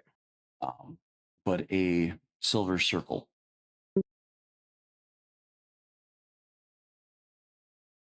Okay. Do I The know eye what this is? itself also, instead of being red and kind of bloodshot like Vecna's symbol is, this one is more elegant and blue irised instead of red.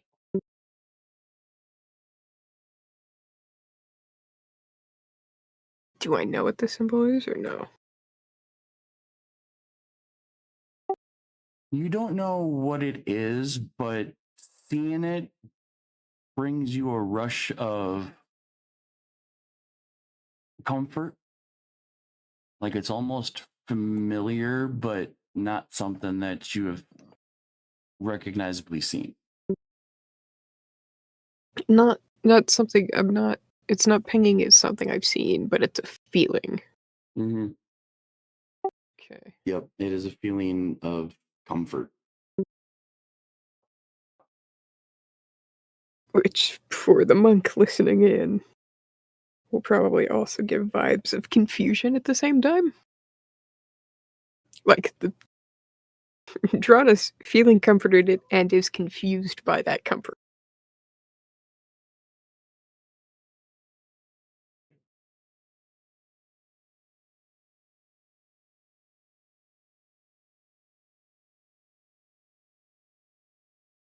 I mean, don't look at me. I'm also confused. Yeah, you either have never seen that symbol, but at least it's a something to consider for future investigations.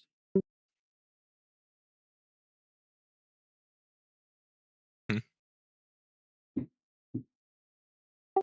Most likely more confusion because assumed it was part of the cult of Vecna and doesn't seem to be that at all.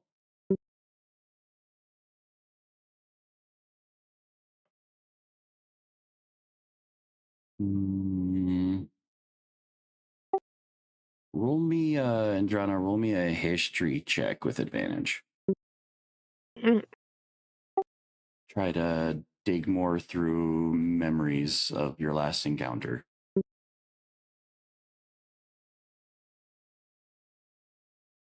Yeah.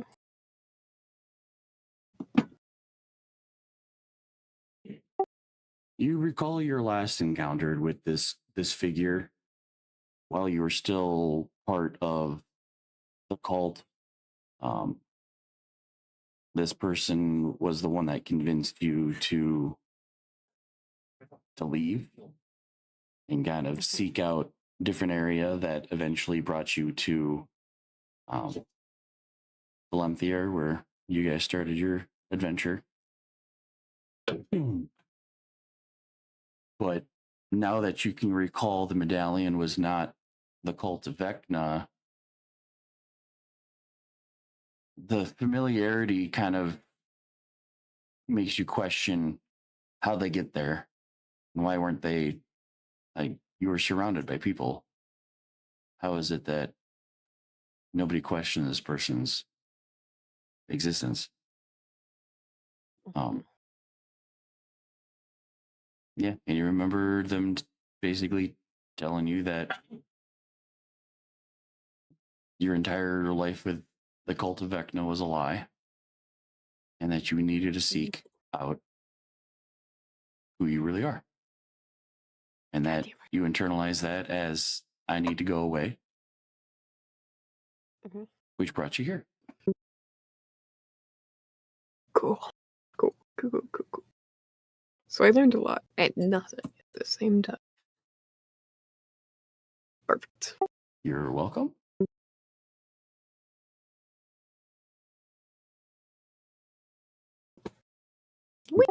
You have leads, if not solid answers. Nice. I'll take it.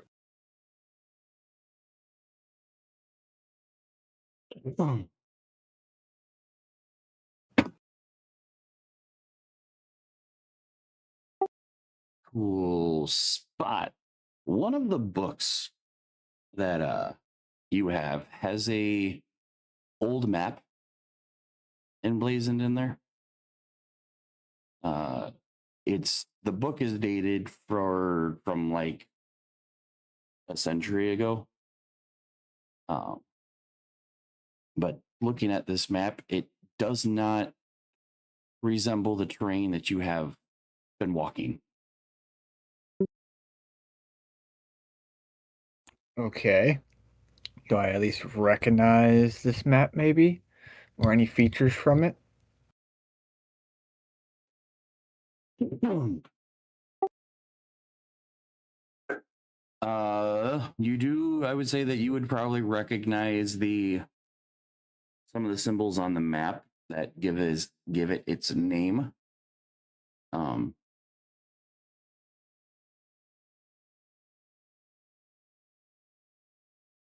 Not necessarily the common name, but what this area is considered in history books. And you kind of recognize the symbols and the writing as Terra Tempus. Okay. Or in some languages, Terra Temporis.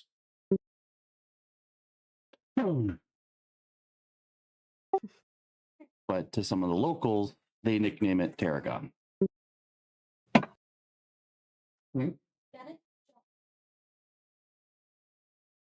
I just asked him if he left by choice or Okay.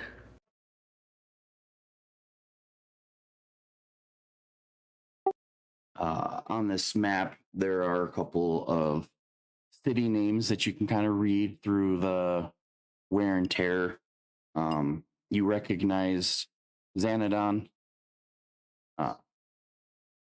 Ironically, the last ventured area you guys went to. Along one of the southern coasts, there's a place called Clorsta, and kind of up into the northeast, a bit larger than some of the other area marked stuff, is a place called Amberford.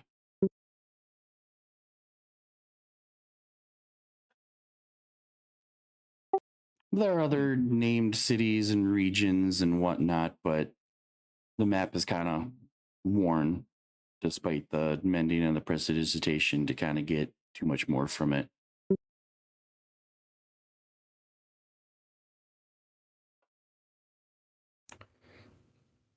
Is this book kind of like a history book of this area to where I can kind of get more context of what bit. I'm seeing on this map?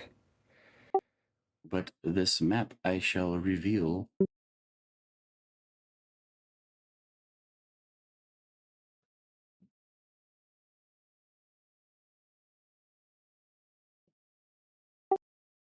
There is your map.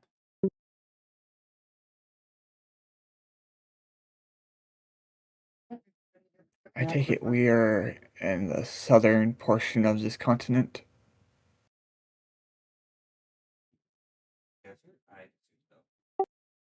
Based on where you know Xanadon to be, you suspect that the area that you should be in is on the map, surrounded by trees and forests and greenery.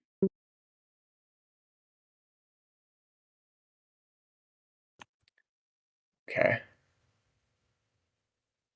So clearly between now and then there was some major catastrophe that has altered this landscape. But I'm looking at a map of what it once was. I'm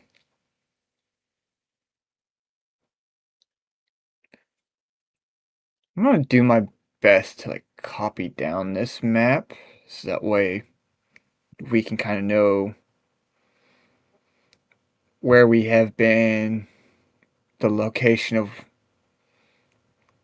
where we think we are, and where we, if someone points us in a direction that we need to go, we have reference points.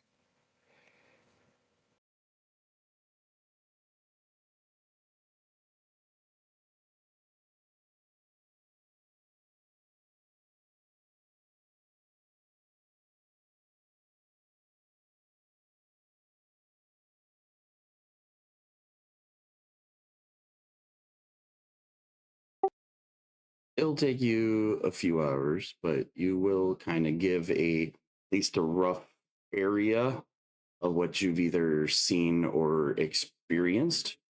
Um, may not be 100% accurate because it's just kind of based off of estimated guesses and whatnot. But you believe your state is the following.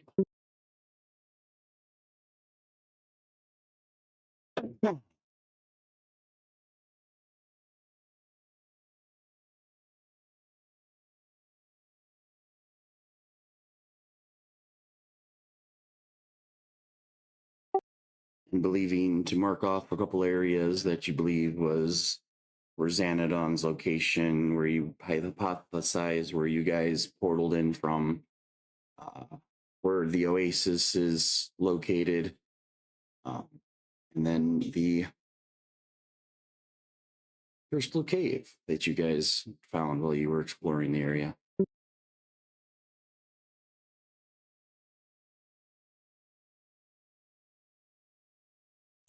Interesting.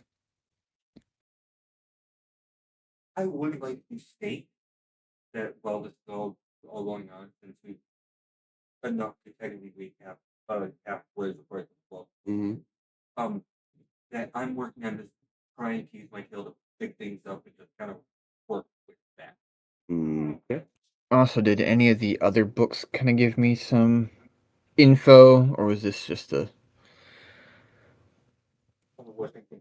main thing I found? Between the two books, it kind of gives you more of like a history of the area. Um, it does mention names that you have uh, come across.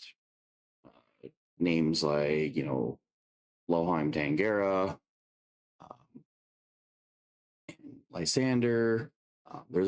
There's also a couple of other names. There's a mentioning of a Droga character. There's a mentioning of uh, Aberda, but people that you're not familiar with. Okay. So, conclusion, got a general lay of the land and a generalized history. Cool.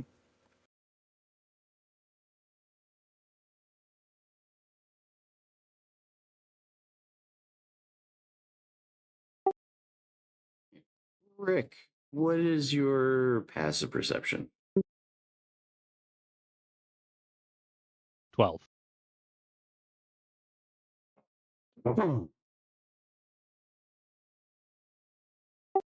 While you're sitting around this pool, trying to kind of piece together everything, there is a slight rustling of leaves, potentially a broken stick that kind of eventually gets your attention. And standing not too far from one of your cells is a makeshift wooden spear and a kind of brownish looking cobalt holding at you. What do? Who you? What do?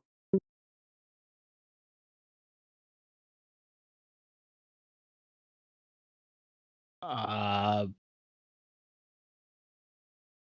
Taken a little aback by um that both both the other kobolds kind of just look at each other and they're like, okay, how do we go about this? Like, Oh, first we're just like, oh, well, we mean you no harm. And you could tell that like Rick, like Reptar and or sorry, yeah, Ignis, who's the one talking, he's speaking in common and he's speaking it very fluently, but also trying to dumb it down a little bit because it's just like we don't know your way of Cobalt, like. So he's just like not reaching for weapons. He's just like, we mean you no harm. Like we followed some tracks and was investigating.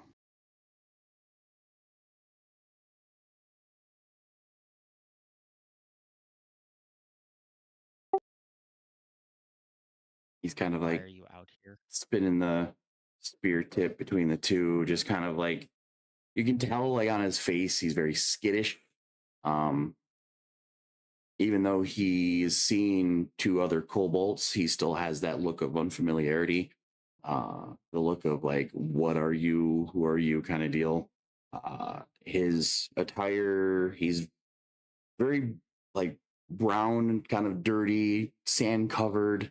Um, very much having the appearance of like uh, a lizard folk that has lived their entire life in sand and dirt kind of deal. Uh, Everything on him is kind of wooden, handmade kind of deal. Bits of whether they're leather scraps or plant scraps that kind of a turn to like makeshift like loincloth, can't quite tell if they look like sandals on its feet. Um, Kind of have the bits of like tree and shrubbery that kind of covers over the top of its head, kind of I think for extra like foliage for camouflage, and just kind of sitting there like, why here? Why here and home?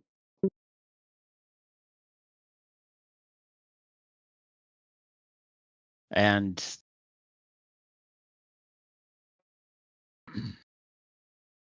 sorry. Um so this is your home. I mean, we'll repeat it again.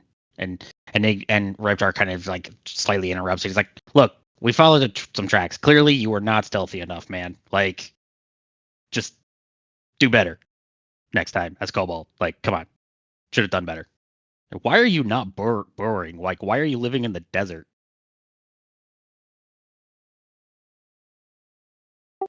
Why aren't you in the mountains? Where are the mountains around here?" And Ignis kind of just like, Upon asking where the mountains are, he just kind of like deer in headlights you. As he just kind of rugs with this where I live, this where I've always been since I was hatchling.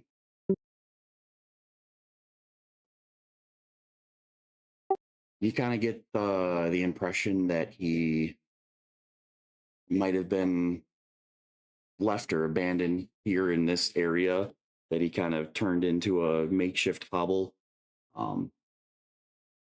but doesn't necessarily know jack crap about kobold or kobold things. Like there was no one there to teach him or show him anything. got it.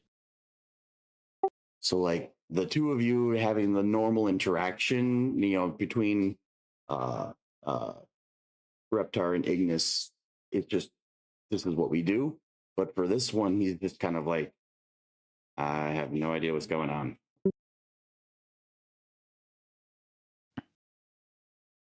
Now I've been speaking in common, so I'm gonna adjust to Yip Yak and a little bit on something between us two, and Reptar and Ignis talk about this, and they're like, clearly this guy has been by himself. But he knows common. Interesting. What do we do here?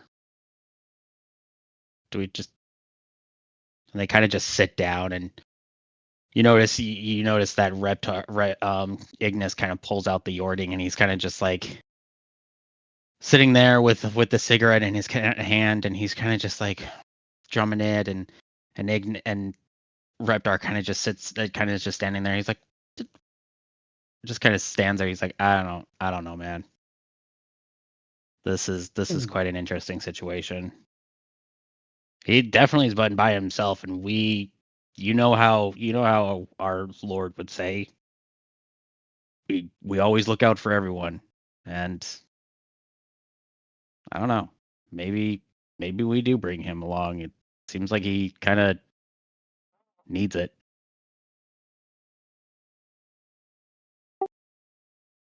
While you were yip yapping, not sure how early or how late in your little conversation that you kind of noticed, but the brown one's eyes kind of get wide and then like furrowed, like less of deer in headlights and more of processing, kind of giving you that impression that he's understanding this speech better than common. And yeah, upon noticing that, both of them are going to kind of just be like, well, that's much easier to talk to you about this now. So you've been on your own?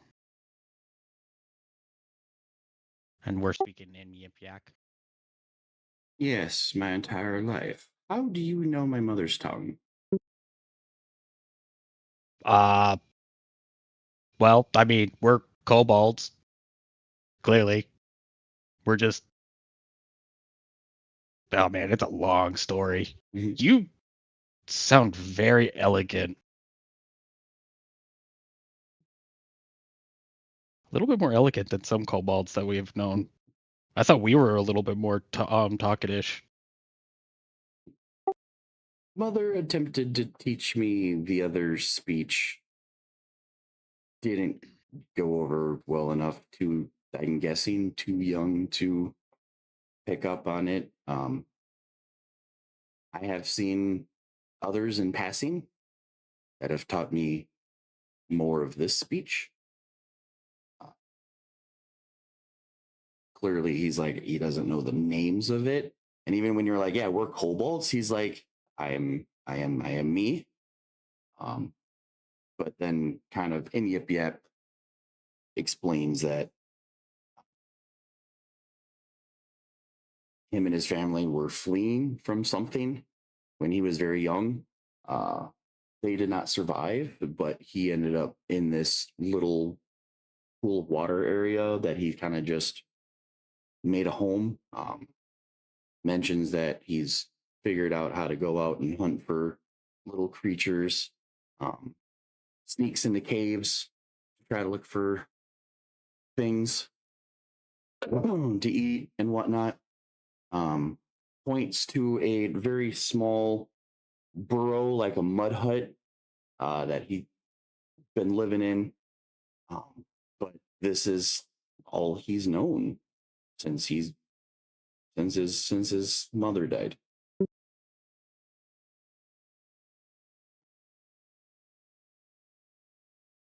Tell you the truth, we really could not understand that. We've and not to dive too far, but yeah, as the two explained to him, where it's just like, well, we've been technically exiled from our tribe, who do not reside of this realm. It seems like, and we have been put on a mission for our lord, which at this point, one of them probably would have actually dropped the name for the Dragon Lord, so I don't know what you had for him, but it would have been the gold one. The name that you would have dropped? Rotanther. Rotanther, you said? Okay. Rotanther. And Rotanther, and they kind of explained, like, not to go into full detail because clearly this guy is fresh new and we don't want to overload him. But Protanther, okay. Heard the R, just they needed the P. Oh, really? So I yeah, recognize that name. okay, interesting, cool. But yeah, he explains that this is like their dragon lord. They were given a mission to seek out evil and report back, and currently, yeah, they're trying to basically figure out some things about themselves, and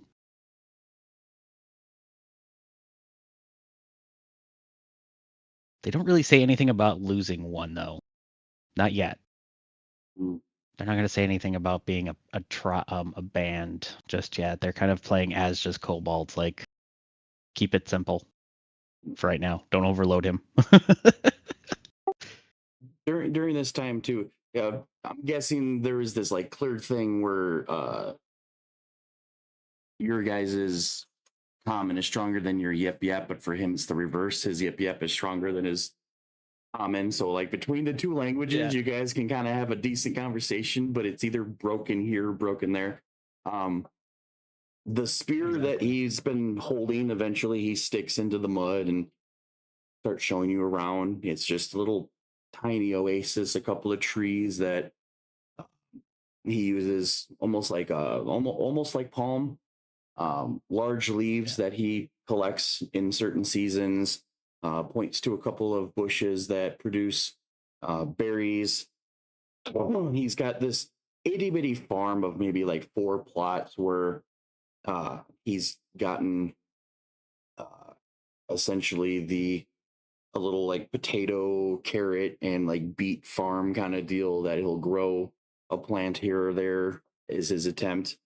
And then mentions his little hut, which for a single cobalt is fairly roomy, but he just starts explaining him because it's what he knows. This is wild. Yeah, and this is wild for them because they're not used to seeing a kobold living in a hut.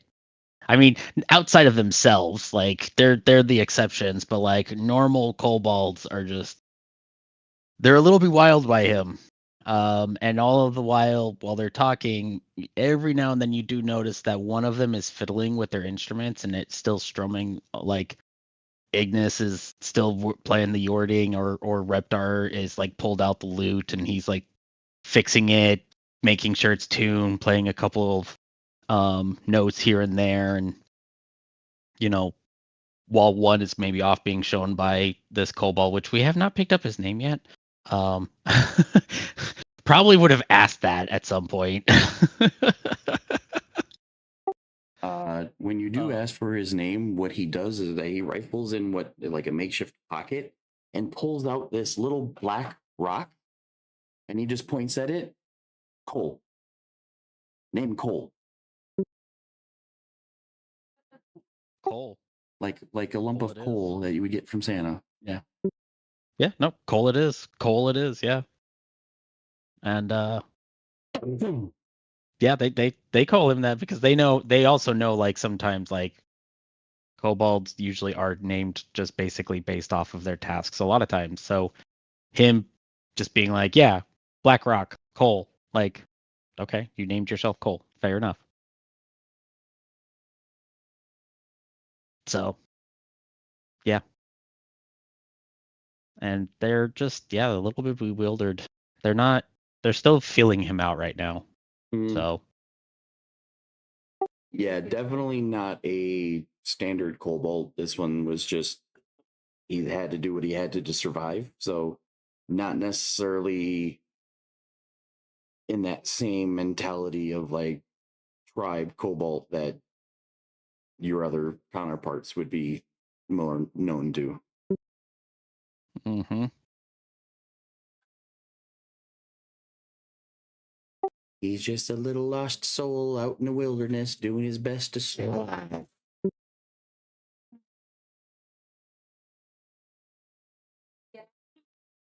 How long have we been out here? How long has it been? Since you left, it's been a few hours. Sitting around talking, maybe like a half an hour.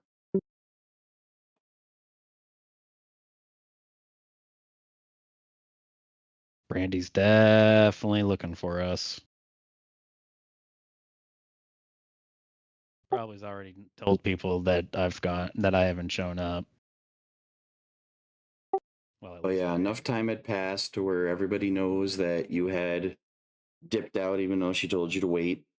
And this is now maybe an hour or so after everyone's eaten.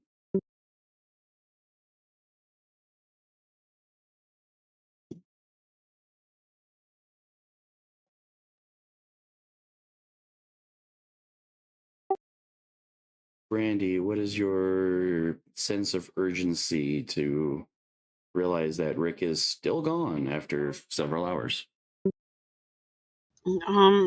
Brittany, I go hopping off and I find Keth, and I will literally poke him in the arm and say, "He's not back yet. This is a bad walk." Am I still dream walking at this point? We'll say at this time, yeah. No response.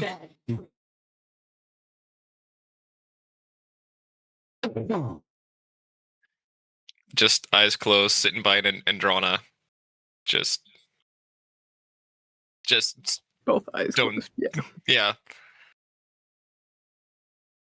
Okay. Oh, that's not working. Brandy will go and find Viv. Sorry. Sorry. The party members you're trying to access right now are unavailable. Please leave a message. 404 monk not found. Oh my.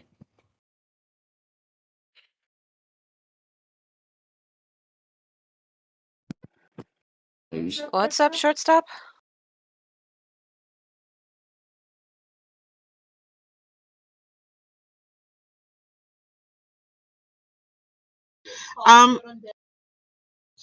The Rick is not back yet. He went for a walk and never came back. I'm worried. Okay.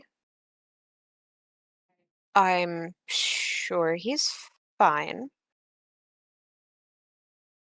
Do you know what way he might have gone? I'm assuming he followed the footsteps I found that went north. But I don't know for sure.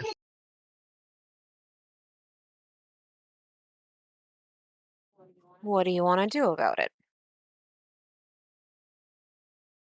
Should I go find him? By yourself? I find everybody else. I just worry about you getting lost in such a big space. Or hurt. Me? Get lost? I wander. You never know. Just because I wander doesn't mean I'm lost.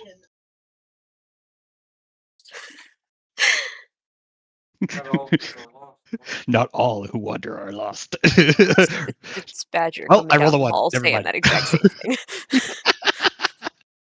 I just heard a collective eye roll from the group.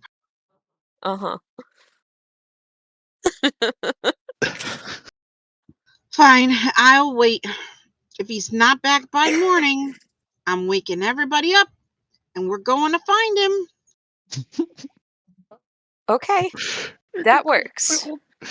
The whole group's gonna go find Rick. Oh my god. Okay. Just try not to panic too much. Remember, he's just as capable as the rest of us, even if he is a dragonborn. You would all get lost in a straight line if it wasn't for me. I'd get lost in a circular There's room. nothing straight about this line. Oh, I'm gonna go play with play with Midnight and watch for Rick. Okay, you do that. I'm gonna put my book away and clean my axe, and that way, if he's not back by morning and we have to go find him, at least I'll know it's clean and sharp so I can behead whatever needs to be headed. Mm-hmm.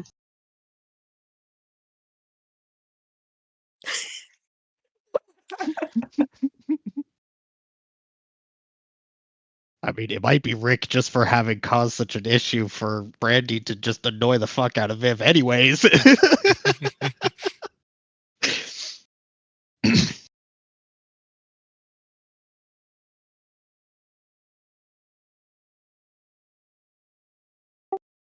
All right.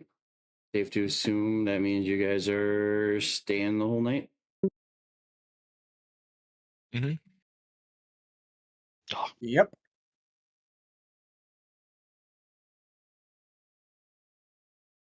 At some point, Andrada will wake up. Don't know if Keth wakes up before Andrada and dips. Probably. Once I But, see like, the dream is there's- wrapping up. Yeah, it's like got symbol. Got a better look at the dude, but got a symbol now. Is going to go find wherever the fuck the wizard went to. Mm.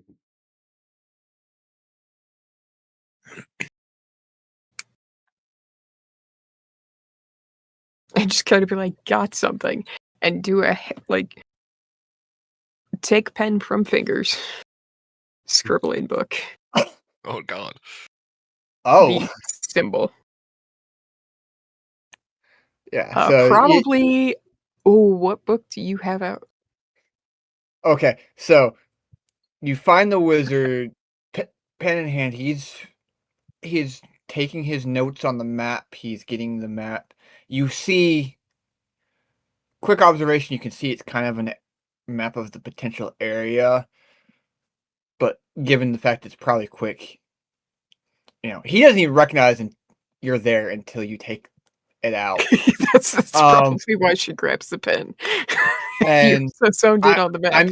I'm assuming that all you do is just flip the It's map a margin over. or something. If there's enough space in a margin, I'll scribble it there. If not, no, it's pretty big. So I would assume you would just flip the grab, map make a half Giggity. over and do it. And he's just astonished, like, wait a second, you just what? Oh, it's the cleric. It's a drama.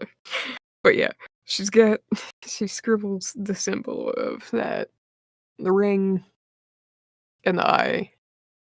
It's like, this is silver, this is blue. There. Okay. There's a symbol. And then just like walks off. Do you walk off with the pen? Probably. Hold on.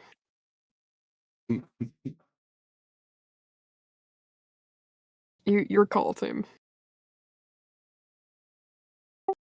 I say roll for it if you don't know. Yeah, your call though. This Oh. percentage, what do we get? You wandered away with the quill without realizing it. Perfect. Okay. So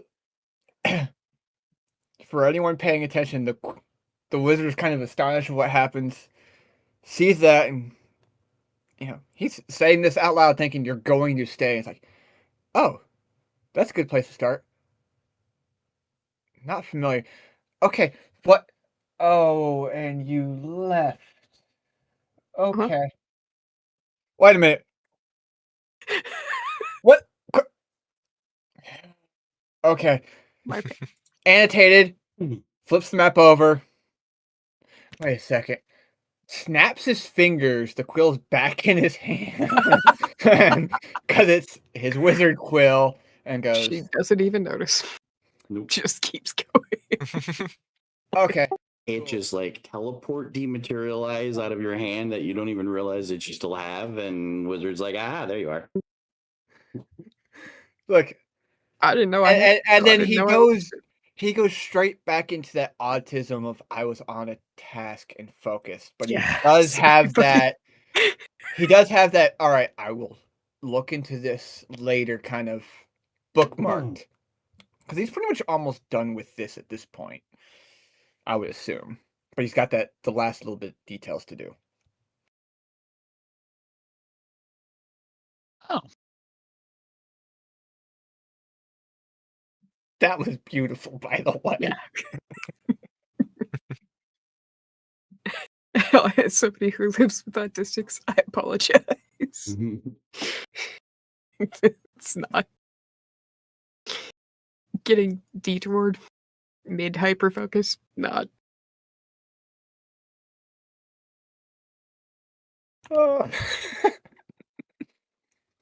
Not something I would do in real life. Are you sure about that? Yes. I've had many pens stolen as a waiter. Happens all the time at my job because where I'm at, I need a pen to fill out this form. Cool. And then you realize that they've walked away with the pen. I have a whole drawer of just pens for as many times I have to give somebody one, and then they wander away with it. Can confirm. There's a reason that it's double D. I always carry 2 pens on me just for that reason, or I just set my pen down. That's why I don't give away any of my. I'll give away a. I have the pen I like using, and the pen that I'm okay if it walks away.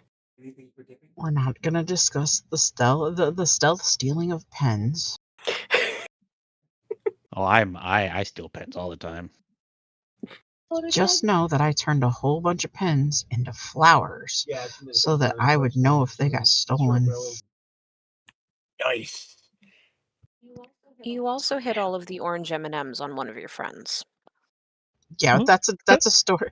That's a story for after D&D. I'll hold you to it. Alrighty, so you guys fade off into the catch up this time.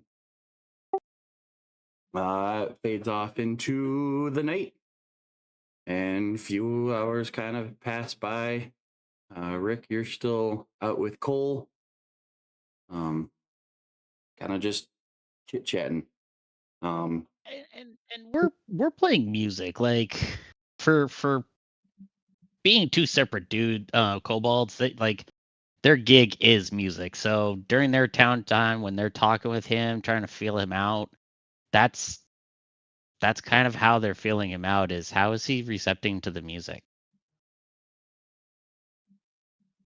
Not only that, this is probably one of the few down times where you were both relaxed, not trying to hide or disguise or anything like that. You're just out in some little foliage, being yourself kind of deal. But yeah, playing the music gets Cole's attention. At some point, he kind of looks like he starting to dance to it, starts the tapping of the feet, and just starts kind of swaying, kind of not realizing that he's doing it. Um,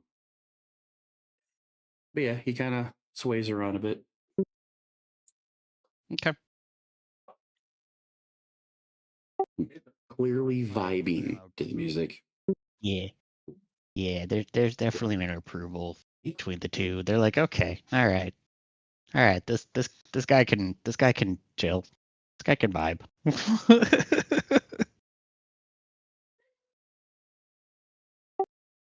Eventually, he gets to the point after he's done regaling about his little makeshift home. He kind of like it hits him suddenly, and he just looks over at the two of you and, where are you from? How did you get here? How did you find me?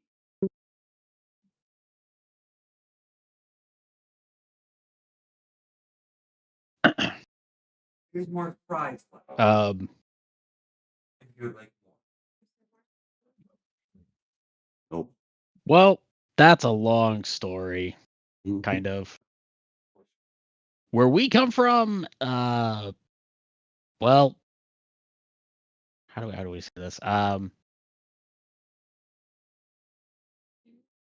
We're obviously not from here. We're from a place called Faerun, which I mean, we could guess that you probably don't know where that is. That's fine.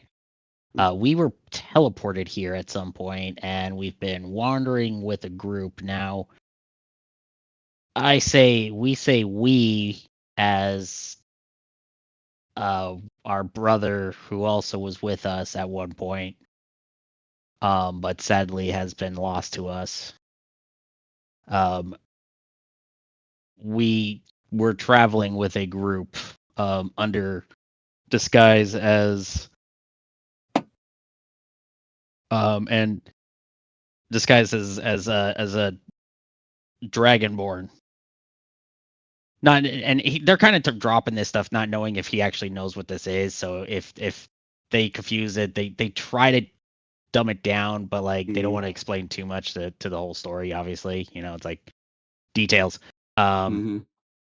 So it's a case that they kind of explain like they've been traveling with the group, as this persona of Rick, as a dragonborn bard, and during one of an encounter trying to help save some children who were stolen from a tribe that lives out here. I don't know if you've encountered them, the Oasis people, the nomadic tribe that currently lives in that oasis, and they point off to the direction. And I sometimes steal their chickens. Very tasty. Get a small little chuckle from both the kobolds who are like, nice. And yeah, they explain that they help save these kids, and they just finished getting back from quite an adventure. We can always regale, that another time. We're actually we were scouting out a track that our one of our party members, Brandy, found, which we assumed were your tracks now, and we followed them, and they led them here to you. So, Ignis, and you kind of get that resounding comment again from Reptar, where it's like, "You suck at sneaking, man." That bluntness.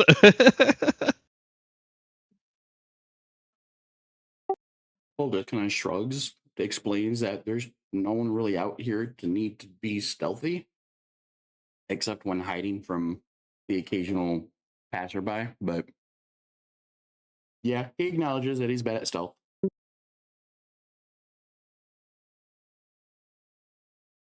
Yeah, it's just they're and both of them are just like, yeah, buddy, man, you are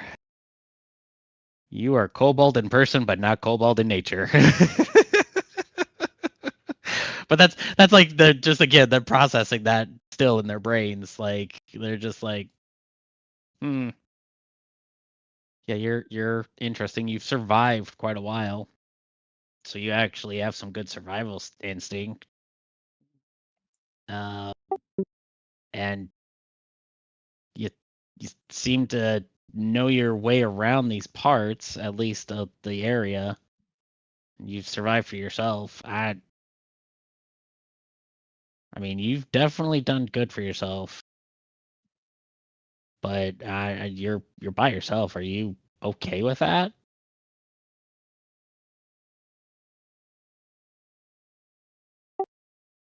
He's been lonely since Mother died, but no one else is here that looks like me, except you. And you just said that you just got here. I don't, I don't know what else to say. I survived. That's fair. That's fair. You survive. We understand that. Kobolds will always be survivors deep down. It's ingrained in us.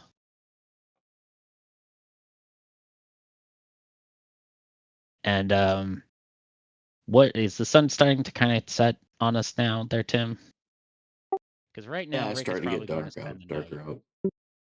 Yeah, he's going to at least probably definitely spend the night.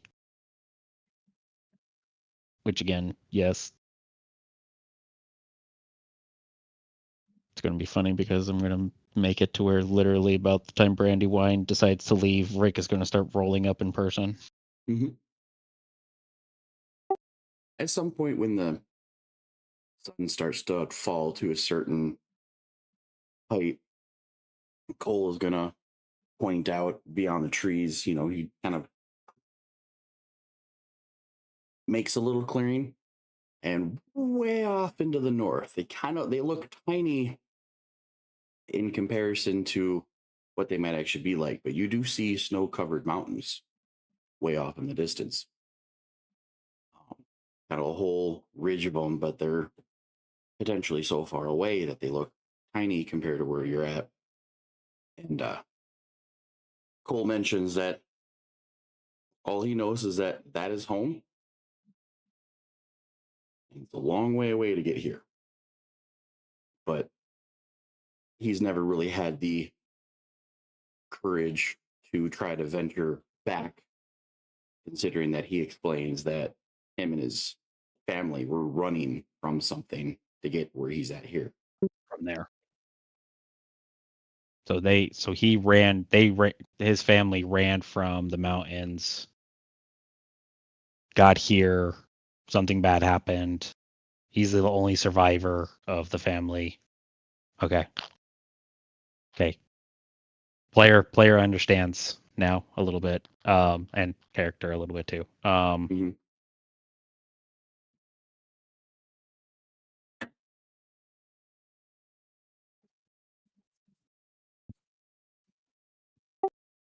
And even when you were explaining, the Dragonborn and the adding as one, some of the wording he seems to be unfamiliar with because he might know them as something else. But as you start describing it, he's like, okay, I follow. I understand what Dragonborn is. I understand what this is. And, it takes a little while and an extra couple of ways to try to re-explain it. But the information that you guys pass does find a spot to go. Okay.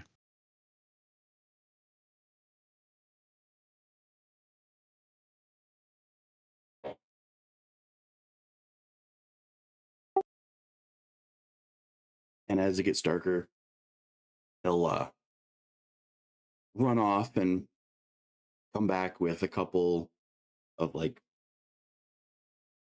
piles of leaves and hay and whatnot, dried grass that he kind of lays out uh, near the water. And then, sleep, sleep, sleep.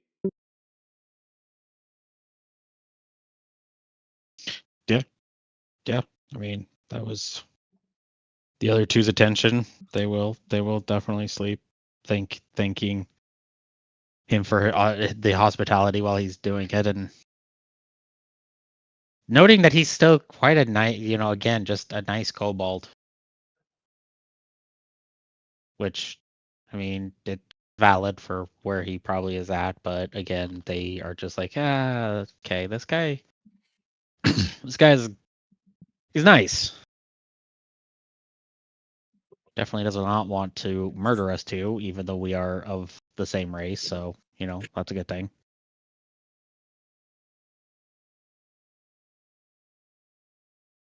A little rusty on the talking, but took us a while to learn how to talk. At least how fluently and whatnot. But yeah.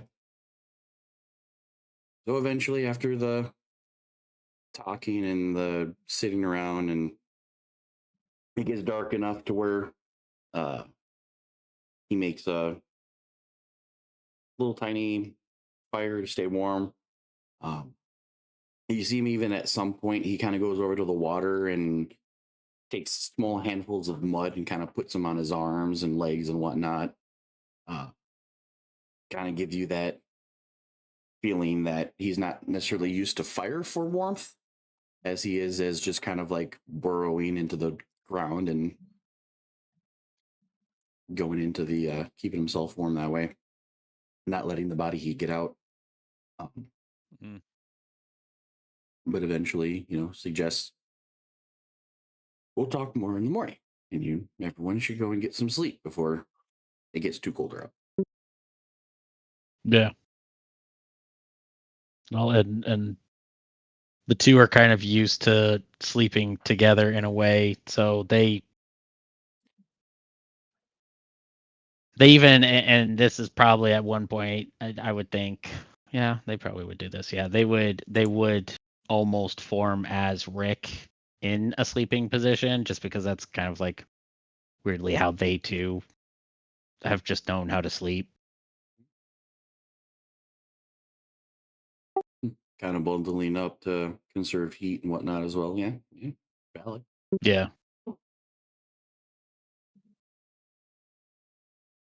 All in the trench coat and everything. Mm-hmm.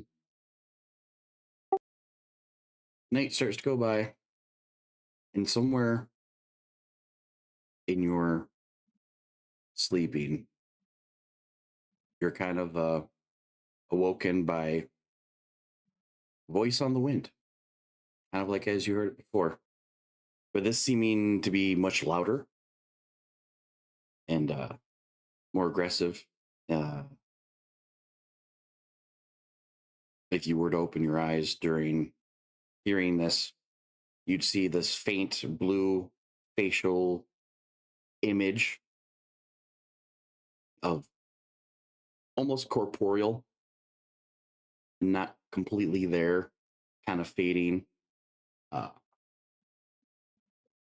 and you still hear the repetitive son of, son of, son of. but it kind of trails off as the wind blows. The kind of spiritual image that you kind of see, it only lasts like maybe about 30 seconds before it fades off. It kind of resembles the same bluish face from the basilisk. What?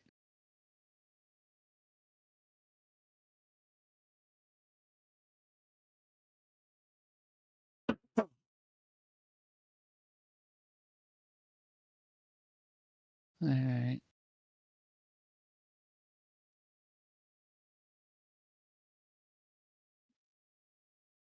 Yeah, we're gonna almost kind of take a wake up from it because, again, those moments are very deep in their brains, and they probably even, having seen it, might have, because they might have been dreaming a little bit. Probably would have had flashbacks of that whole situation in the temple or tomb. And yeah, they're gonna both just wake up and look around for it.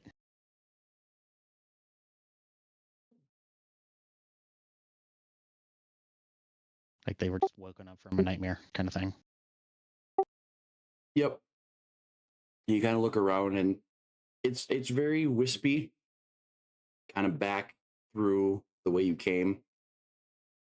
But you at some point get this distinct image of this is the Atlas face that you saw before from it flying around the cave and talking to Spot on the at the statue. But the last thing that you were informed was that it went into the orb. So it doesn't really quite answer how it's there. But after about that, like again, 30 seconds of being able to spot it, it kind of off with the wind and ceases to be again. Same thing with the kind of whispers along the wind too.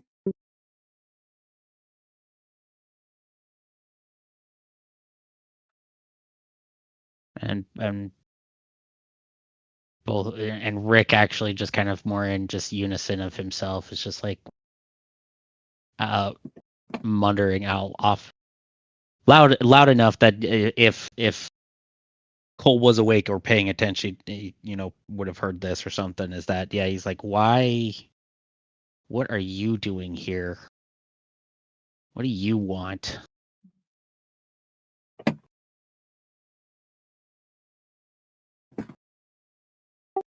And just before it fades, you kind of get that hearing that like something on the wind. All you can kind of hear is son of. Everything else is just kind of overencompassed by breeze to be able to make out what it says. But yeah, after that 30 seconds, after what are you doing here? What do you, it just kind of fades off back in the direction that you came.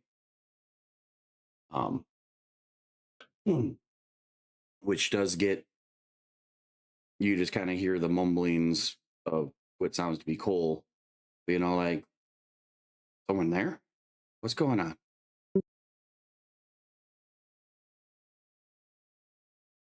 Hey, buddy, you want to go on an adventure with us?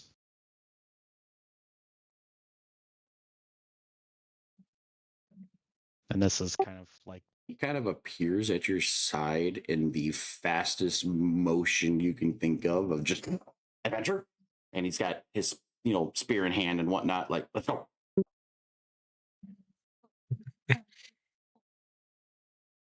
okay. Taken a little quickly back by like that, like of quick abruptness of like, wow, that was quick. They're gonna try this. They're gonna try to see. Well, actually, no. They're going back to go to their slightly because they're not too sure about him. They don't know if he's got that dexterity yet, just to actually go into uniform just yet. So they have to work with him on it. So they're gonna back go to their normal two forms. They're gonna be like, well, yeah, we're a venture, and we just kind of go off trying to follow that blue whispering voice. Follow the wind.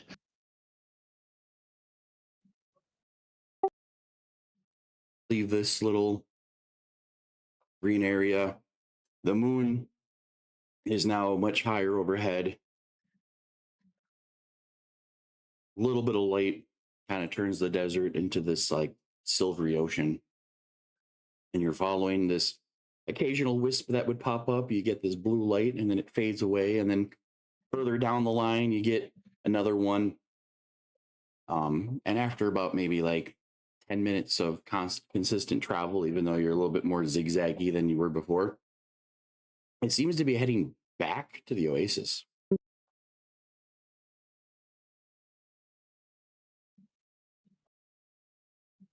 A bit quicker than we wanted. Well, impromptu is always how we do it.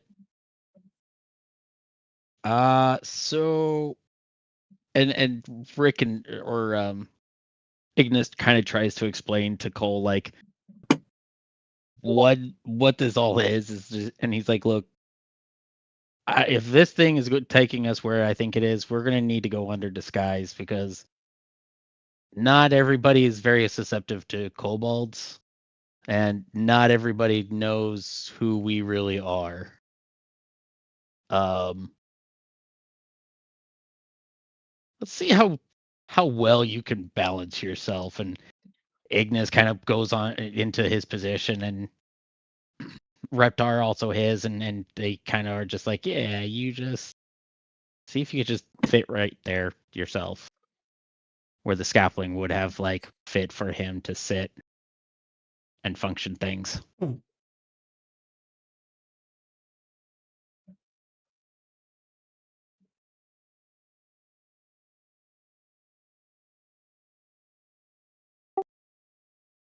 What position are you wanting me to take? Top, middle, or bottom? He's going to probably take the middle now because Ignis has started to be the more talkative type. Yeah. There's a couple of failed attempts as he tries to get the balance of being on one shoulders, but lifting the top one is almost effortless. He clearly has strength, even if his dex isn't the greatest. There's a couple of attempts where it's like, oh, we're almost good, and nope, we kind of fall apart. Okay, let's try it again, and we're up, and that's it. Eventually gets to the point where instead of that clean, like I can walk like a solid person, there's that, not sure if it's the sand or whatnot, but there's a little bit more of the swaying and whatnot, but you're still plenty of time out to eventually get it under lock and key. And you say that he's got upper body strength, which is what Reptar technically is the slightly more strengther, but he too obviously has better dex. So if it has to be the case that they figure this out and they swap, and that even helps better with the whole concept of him gaining better balance and shit, that could be too. Mm-hmm. So, but right now, yeah, Ignis, the red one that normally he's kind of started to become the talker. So he will always kind of be up at that top position. Alrighty. But yeah, it takes some trial and errors, and when you guys finally get it going, it's not perfect, but you have time to practice it, and there's a lot of mumbling of like, you guys do this all the time? Like at the same time, he picks it up pretty quickly. Yeah. There's a lot of mumbling about it. We're like, well, this is impromptu. We've had a lot of practice back when working with our mentors, but got to learn in the moment. That's how we go about it sometimes too. You notice too that occasionally part of your jacket kind of splits open as he's like trying to like, I can't see, like you're going through all of the trial and error of like someone new trying to figure out how the group works, and I can hold you. You're fine. Okay, it's weird. You walk funny. Okay, let me get into the same kind of rhythm of, okay, all I see is cloth. Where are we supposed to be going? Like, I can't see. And it you probably will start to lock it in about the time that you guys make it to the Oasis. Yeah, lot of tapping on shoulders and such. A lot of little weird Morse code that he has to pick up on that the two had developed with the other one. It makes your return trip to the Oasis a little bit longer than it took for you to get from the Oasis out to where he's at. But yeah, you're constantly trying to do the teaching and the, get the rhythm down. And this is why we do the things we do and whatnot. And he picks up on it, even though it finds it weird and unusual. But at the same time, it's like, this is kind of fun.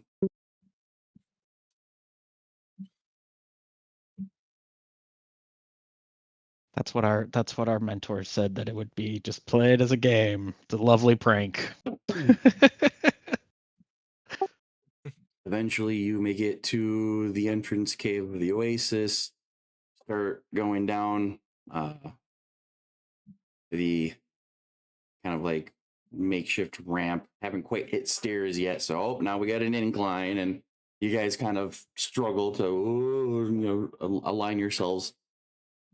And then you guys get to the top of the lovely little spiraling stairs with the running water and other times, and that provides another thing, because now we're kind of plopping and jumping and kind of deal, and as you guys lock in one type of motion, you guys encounter a new motion that has that same little ups and downs. So okay, now we figured out how to walk. Oh, now we got to try to go down a little bit of an incline. Cool. Now we got to figure out stairs. And so, like, your first couple of stairs is very wobbly, and then okay, let's get that and let's get that, and as quiet as you can, you do eventually make it down to the entrance of the cave itself with trial and error.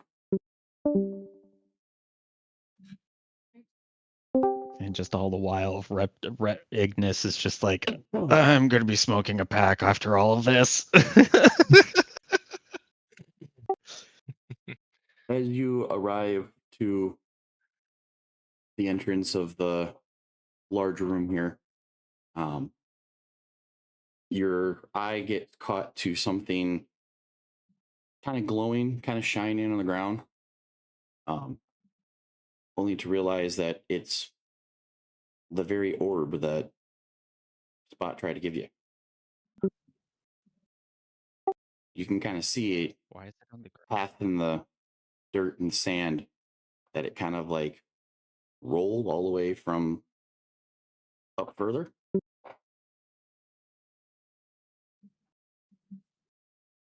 And while it's sitting on the ground in front of you, it's kind of given this slight green glow to it. The wizard drop this? Does he have a hole in his pocket? I'm going to probably have to tell him he's got a hole in his pocket. And Rick kind of just picks it up and he's just like, yeah, I mean, Rick picks it up and he's just like, kind of. But he's also knows that like it's the stone, and he's just like, don't you belong to the wizard? What are you going on about here? And it's weirdly as he like almost kind of talking to himself, like, why? Very intellectual summoning thingy. Why? As you're kind of like picking it up and carrying it up and realizing that the rest of the cave is still sleeping at this point, you all of a sudden kind of have the glow kind of goes from like a greenish to more of like a blue, and you see that image of the basilisk face just kind of like pop up out of the gem a little bit, and it speaks 3 words repeatedly: son of Prothanther. son of Protantha.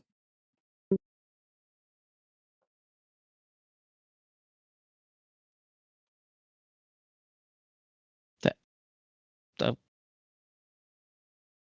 what? Son? Who? Of our Dragon Lord? And that basilisk spirit kind of back into the gem. And the gem is just kind of giving off this weird pulsating glow that hasn't really been doing in all the time that you've seen Spot handle it. And it's warm and kind of eerie and kind of calming. You almost kind of have that sense of it's calling.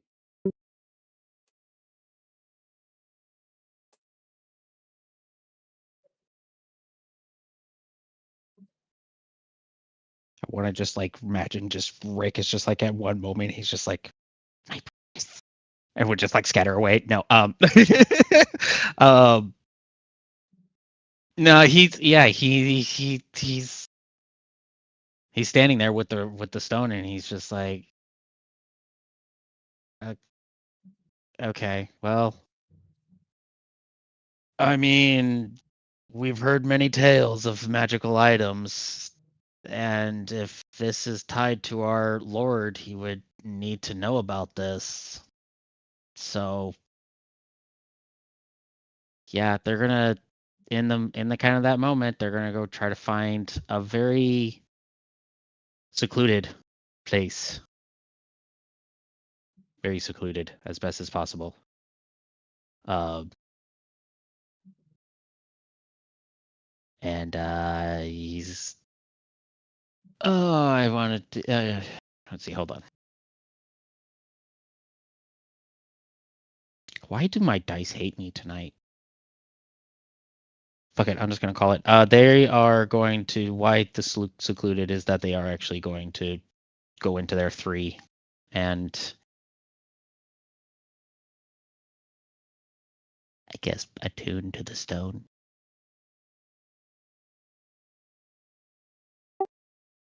Roll me a con check. Oh.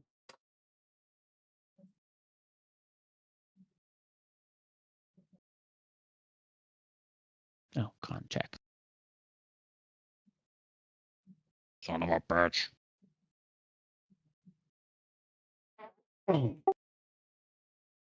In your attempt to attuning to it,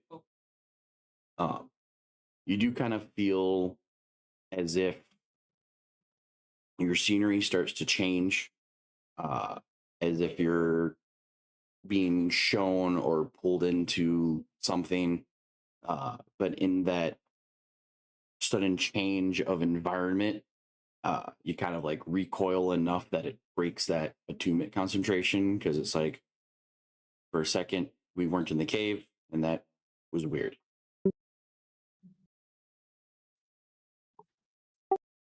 And since it's still Okay. at night, you can give it some time and try again. Yeah. Yeah, well, I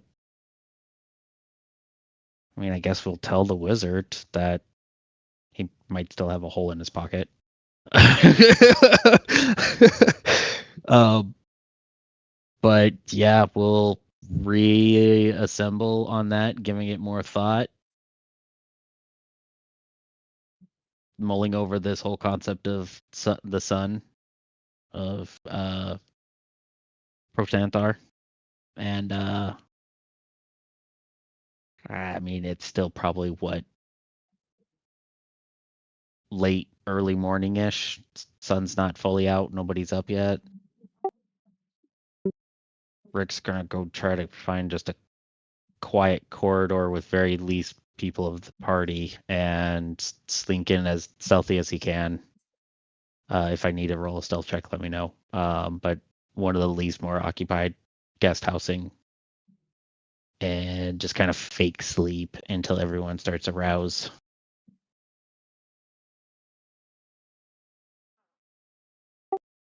Yep, you managed to find some more of the guest housing. Considering we're everybody is, kind of puts you near where the wizard is anyway. But you do kind of find a spot to kind of slink in unnoticed and kind of plop Wait, the hold rest on. of it. Is Brandywine? Where would Brandywine be, real quick? Rick would check on Brandywine just to be like, sorry, kind of Brandywine like would he wouldn't say probably anything, but it was a kind of an emotional, like, sorry, I had to break your trust. Brandywine would probably be sitting up against a wall with a kitten curled in her lap. She probably tried desperately to stay awake to watch for Rick, but didn't make You have it, and she would probably have been by the entrance. would you have okay? If there would not have been a blanket then on Brandy, Rick would have put a blanket on Brandy, and then made his way back to where he originally was going.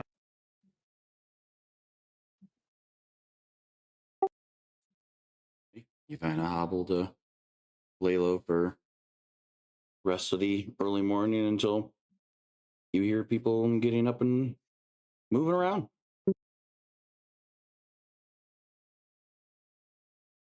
And he kind of just does his best to fake yawn and be like, oh, so tired, so sleepy. Mhm. I hope everyone rested well. Yeah.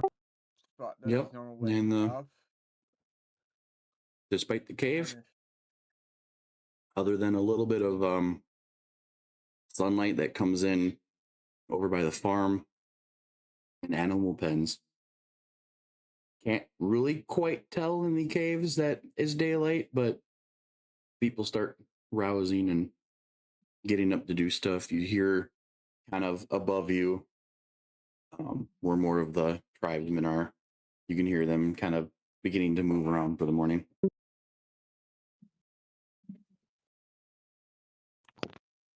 Spot does his usual wake up. Does he see Rick at this point?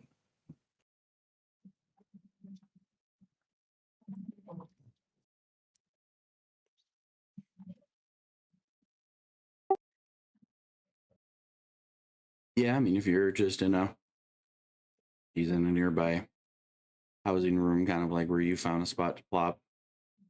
So if you get up and kind of go around, you'd notice that he's tucked in there, sleeping. Well, appearing to be sleeping. Yeah. So I would say Spot wakes up a little bit just after Rick notices him and it's like, ah, good of you to join us. You might want to tell the little one before she tries to send out the search party. Too late. Brandy's Walks away. failed her perception check horribly. Come to notice any of Rick's footprints coming back in, and kind of runs up the stairs and, as promised, jumps on Kath and says, I don't think he's back yet. You need to get up. He's back. God. He's back. Please don't be this loud in the morning. I'm so glad she jumped on Keth and not Viv, because Viv would have launched her. Just grab Kinder by ankle, yeet. Oh man. Yeah. Just the force of Viv sitting up just launches the tender like a catapult. Right. Yes. Right, that exactly that, Cal.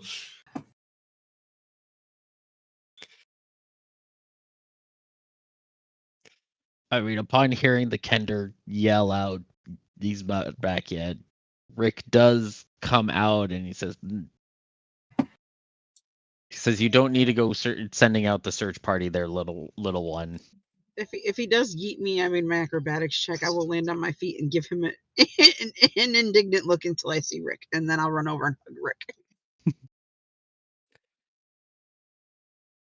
And then punch him in the arm and tell him he was mean for breaking his promise.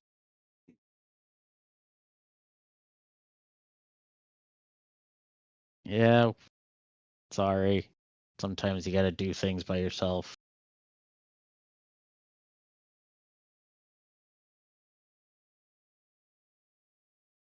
those personal growing moments.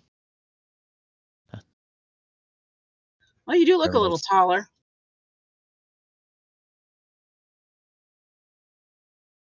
And she obliviously walks away to go start dinner or breakfast now that everybody's, back and safe and she knows all the counts are there.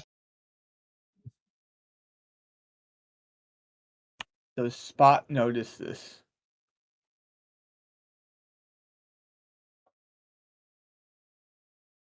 And for your information, Fairly high passive perception. Has a 16 passive. Mm. Uh,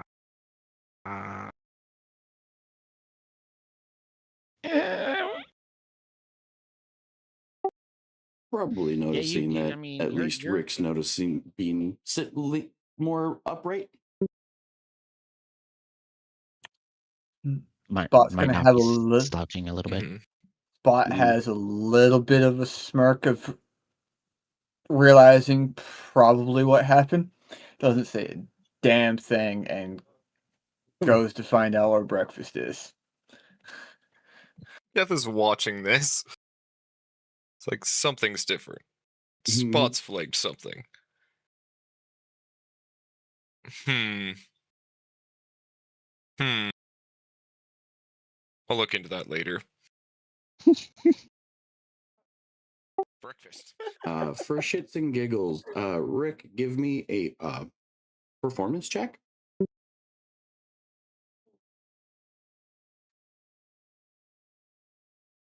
Dice, don't fail me now. I have like literally expertise on this. Like, in the hell, don't fail me. 14. You are doing your absolute damnedest to portray nothing has changed. And for the majority of everybody, that you are passing with flying colors. Oh, and that's because Cole is definitely under that trench coat. He's snickering as like the new one, just like, oh god, this is so fucking hilarious. You guys get to experience this all the time. Ignis is just like, yeah, all the time. And per normal, Brandy will make sure that her Dragonborn friend gets plenty of rare meat with breakfast. Nice. So what you're saying is Brandywine's Arby's. We have the meats. We have the meats. Mm-hmm. And make sure Midnight gets a healthy share of rabbit. Eleanor is going to come up and ask for some of the meat, and then wander off afterwards.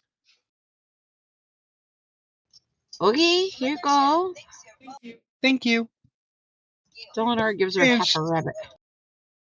Eleanor gets half a And rabbit. she then wanders off.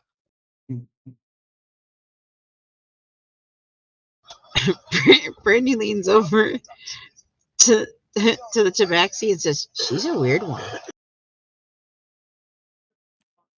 I mean, we're all kind of weird, but that. So I should have asked you, do you like your meat rare as well? I mean, I kind of prefer it cooked, but you know, Just asking. When I'm hungry, I'm not going to complain. Spot has taken a mental note now of Country's character, not saying anything.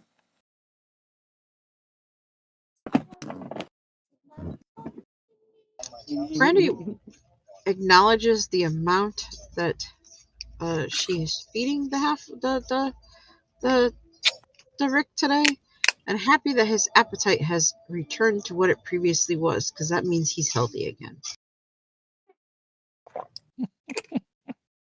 Oh my gosh, Cole is probably like probably the best eating he's had in a long time. All right, he's trying, and both the other two are just like, settle it down, buddy. We get it. Yeah, we're just like, keep it cool. Oh god, yeah, exactly. Like, keep your cool. Keep your cool. And he's like, a slight prestidigitation from the wizard to kind of muffle whatever is going on. just Oh, eh, sorry, my I mean, stomach is just really loving the actually, food. Just you know process. what? I'm gonna roll a sleight of hand just to make it seem less obvious. The funny thing is like I have minor illusion and all that kind of crap too. It's just funny how easy a cantrip it is too. And with that sleight of hand, you also notice that something is missing out of your pocket. I didn't do it. Quick annotation of what it actually is. Looks over at Rick and just doesn't even acknowledge it. He just understands magic items do be magic items. By the way, wizard, you got a hole in your pocket. No, I don't. Right, and Rick like says that just off haphazardly, where he's just like, "Oh yeah, I got to remember to tell the wizard he had a hole in his pocket," not probably even knowing that the wizard realized that the stone was there and shit like that. He says no, I don't, with the knowing of you have it because it was meant for you, but it's a just no, just casually, just no, I don't. Just goes back to breakfast. Cool, glad you fixed it. What do There you was want me to nothing to roll while I fix. beat this thing? If the feet will in the back. Here, get a little slight sigh, like, Survival? oh, Huh? Survival? they always There's miss the survival sleight of subtlety of hand. things. Or sleight of hand. There's just a quick smirk, and then it's gone. Sleight of hand. Guess it's still just watching this interaction. The It's last time you it took a bite out of your finger. You're trying to keep that from happening. Something's going on. You roll. You not want it. Oh, you not want it.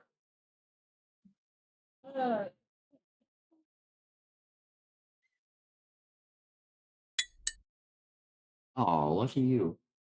You take 1 point piercing as you attempting to feed it. With that, then I would need a con save I to mean, if see Noah's if saying anything for you all I know what he's talking about, but say out loud. at least for me Yeah, right now, well, Rick is I'm just going to saying, kind do of you go about make a his normal noise? self.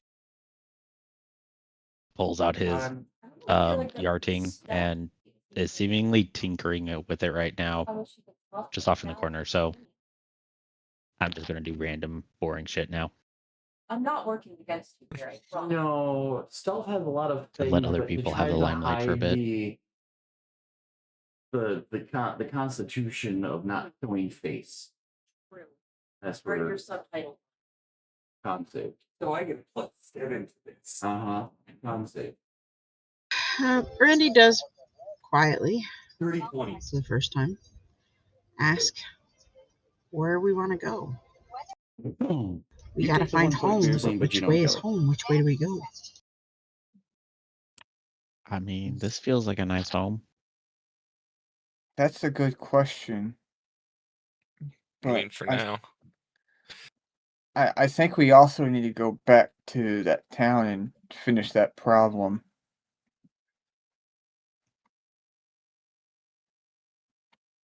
At least now that we kind of know a little bit of lay of the land and what we're up against, maybe come up with a plan so that way the Oasis is more safe. They're gonna be hunting We've also for us gotten a either way. couple of journal entries that kind of hint to locations too. Mm-hmm. And out of character, Rick also is like, I kind of want to go to those mountain ranges that my lovely new kobold also pointed out. And if they tie in, because if they are the mountain ranges that you showed on the map, Tim, that Xanadon was sitting on, I mean, they would. She might At be Fallen 9. at But at that's the out of at the player. mention of the mountains, No, it's out of player talk. Oh, Like this is player talk. Oh. Yeah, not character. Not never character. mind. Sorry if I did not enunciate on that. That was player. Yeah. No, we're kind of talking like if you guys are down in this vicinity, Xanadon would have essentially been over here, and the mountains that he's referring to are way up here. Oh, okay. Cool.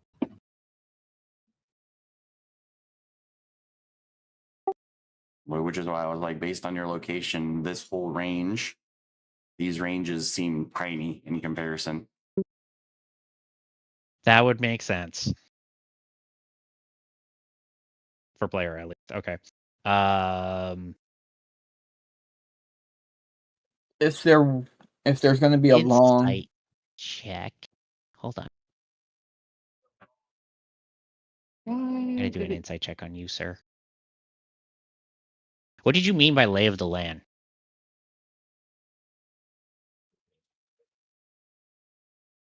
Have you been studying things? I wouldn't have said if what I was about to say if it was out of character.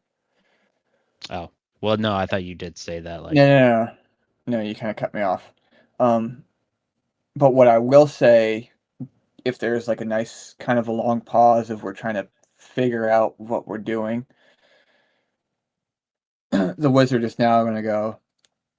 So I think I kind of know where we're at. I've ended up finding a map in some old books. He lays out the map. And it's like, all right. This map is clearly very old, but it is at least of this area. And he starts pointing out, it's like, all right, here's the oasis, here's Xanadon that we just escaped from, roughly where we teleported in, and roughly where that crystal cave was. So this is roughly kind of where we're at. Clearly, it's not home. So, to kind of give everyone an idea and a sense of, all right, this is where we are. So we can start making some actual decisions.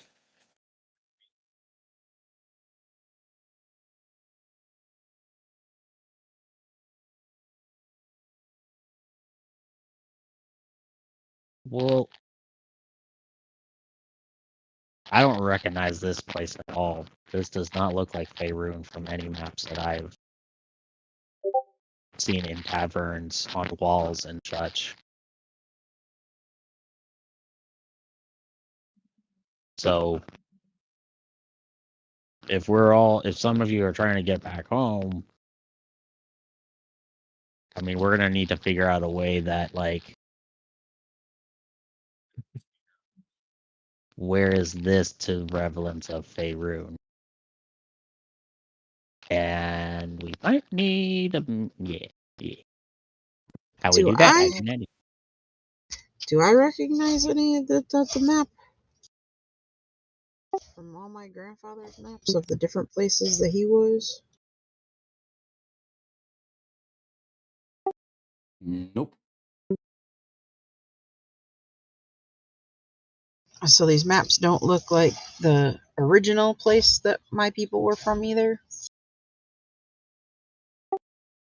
Yep. Nope. Based on what Spot shows you, nothing about it seems familiar.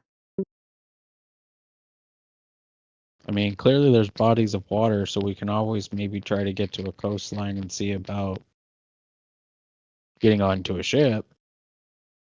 Because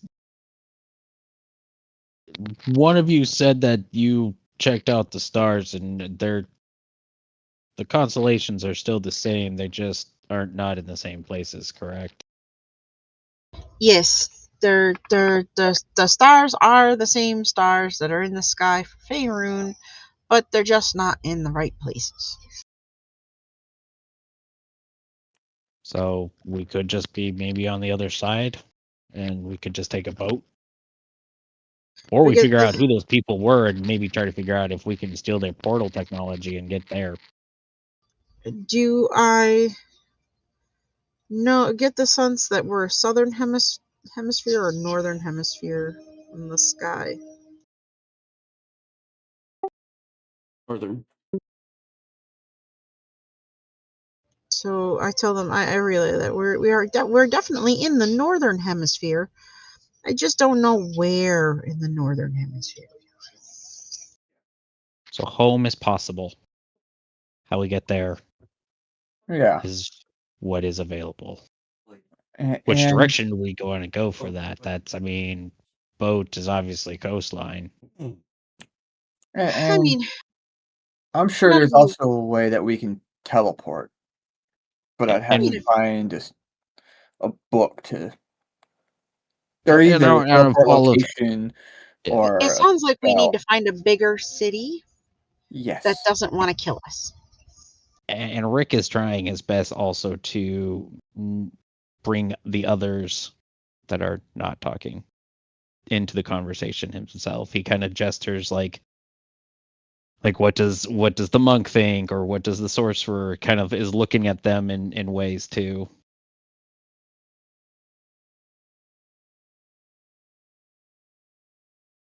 The cleric. If you look at her and call her the cleric, she's not going to respond. No, And he doesn't really call her. He just kind of looks at. He's just kind of looking at him and directing questions to them at times. Maybe not fully calling them by cleric, but you don't really respond. Okay. hey, If you haven't guys, said anything in character to my character, like say it in character. That's what I'm requesting. Don't say it hey, out of character that your character's doing it. Yeah. if you don't want to go back to the place you were, you could come to my house. I'll introduce you to my family. You can be family with me. I'm happy to follow y'all wherever. And I can show you Okay. how to use your finger magic a little better. Because it looks like your magic and my magic might be similar. We'll see. But let's just go. We've got a place we can go. Yeah, we're gonna Figure out find more a info.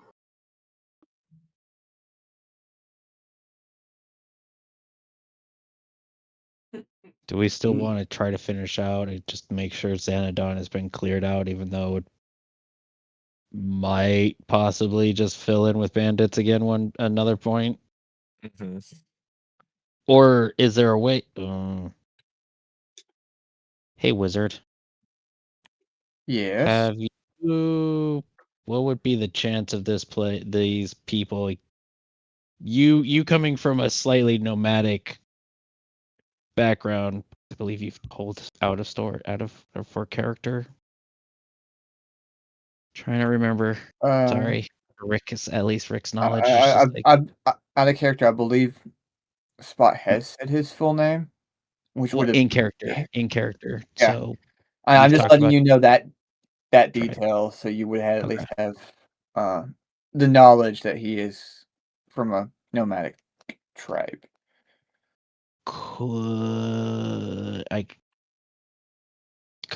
Is this would these people be willing to maybe move into that town if it fully is cleared out of the bandits? Like, I mean, they clearly know how to survive, but a stable place like that where That sounds like we would need to talk to the elders to see if they would be willing to move. Because right now they look like they're in a good location. or maybe they can learn how to fortify that place themselves and make it a better place that they can use as I a don't know. means to protect. Here they have water and they have protection from the sun, and we would definitely need to ask them if it would be something they'd want. Hmm.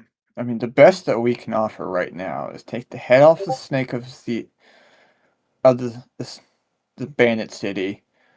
Um, that'll destabilize them for a minute, but we don't know how long that's going to be effective. that'll help this group out now.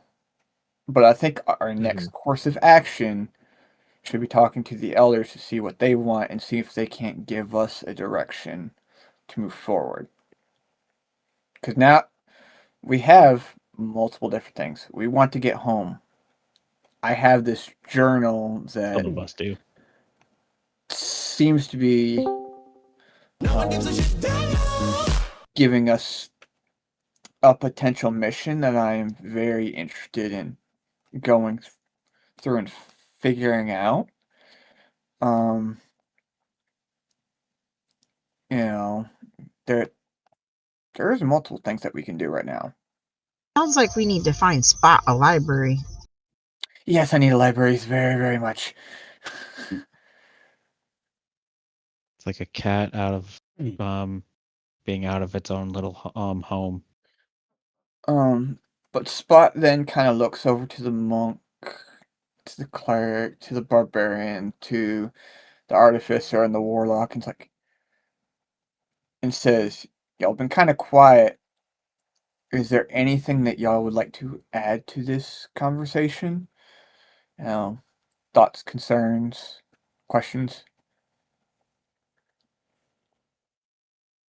Not really. I mean, I don't have A thumbs really up for anywhere else to be. The moment that Spot makes eye contact with Viv, he's gonna realize that her eyes are glassed over and she's not mentally checked in. Hey, Viv.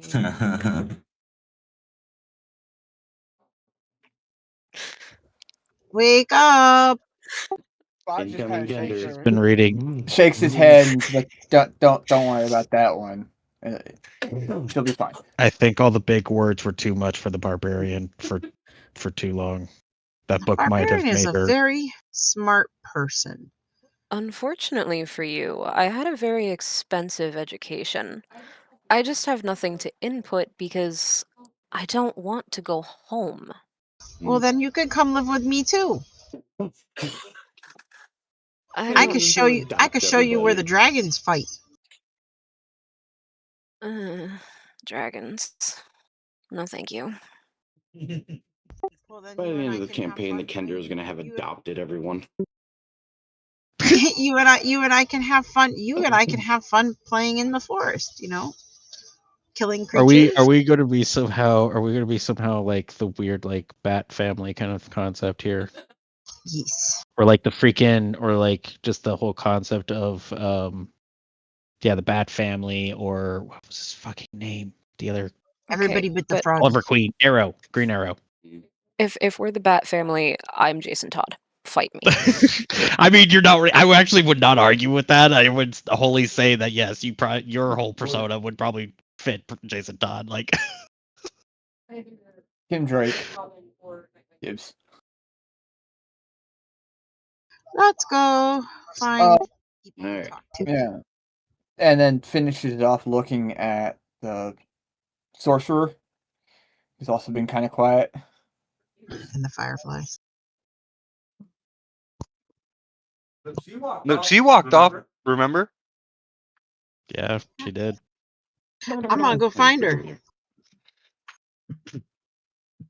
I'll Like, come with you, Rick. And she's we'll close go enough that talk you to can the still be. elder. She can still be seen, but not close enough to be able to really be hearing and paying attention to conversation. I go down and I poke think her that- right in the butt. I think the group is just going to follow along for right now. She jumped. With her- What are you doing, Delanora?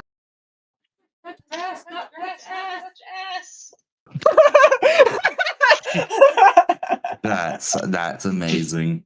I didn't even realize your mic was on.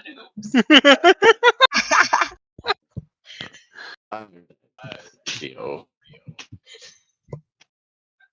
Hi. We're trying to make Hey, plans bud. for the future, Would you and happen to you're still have just some of kind that of sitting over special here, stuff? minding your own business when you need to be minding mine. Come on, let's go over here. No, buddy. What? Wait, what? Huh? She grabs your tail and starts pulling you back towards where everybody else is. Hey, sensitive! Stop! and Spot's also watching this, and he kind of just face palms. It's like, it's that parent face palm of like Yeah, children.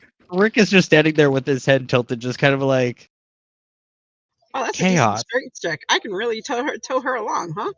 Holy fuck. Opposing Come on, let's strength go. if you're trying to not get grappled. Little one's got strength. Roll. Y'all assume a lot about Can't be a me. 22 strength. They're getting grappled and dragged along by your tail. If I nat 20, I might. Not even if No, it could be 22 and 22. yeah. Then the tie goes to the attacker, which means you get grappled. Thanks. Would you roll? For later, just to cope with this fucking group. No, I'm not even going to try. Not even gonna try. Okay, well, Eleanor gets pegged. Around. With a nat 20, I wouldn't. It'd still be 22 and 22. Yep.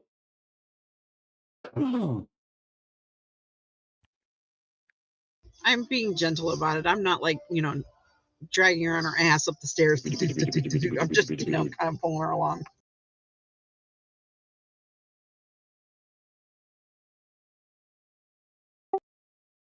Well, as we are getting to that part of the role play where people are trying to figure out what to do from here on out, this is a good time to call it. And it gives you guys a week to try to come up with game plans. And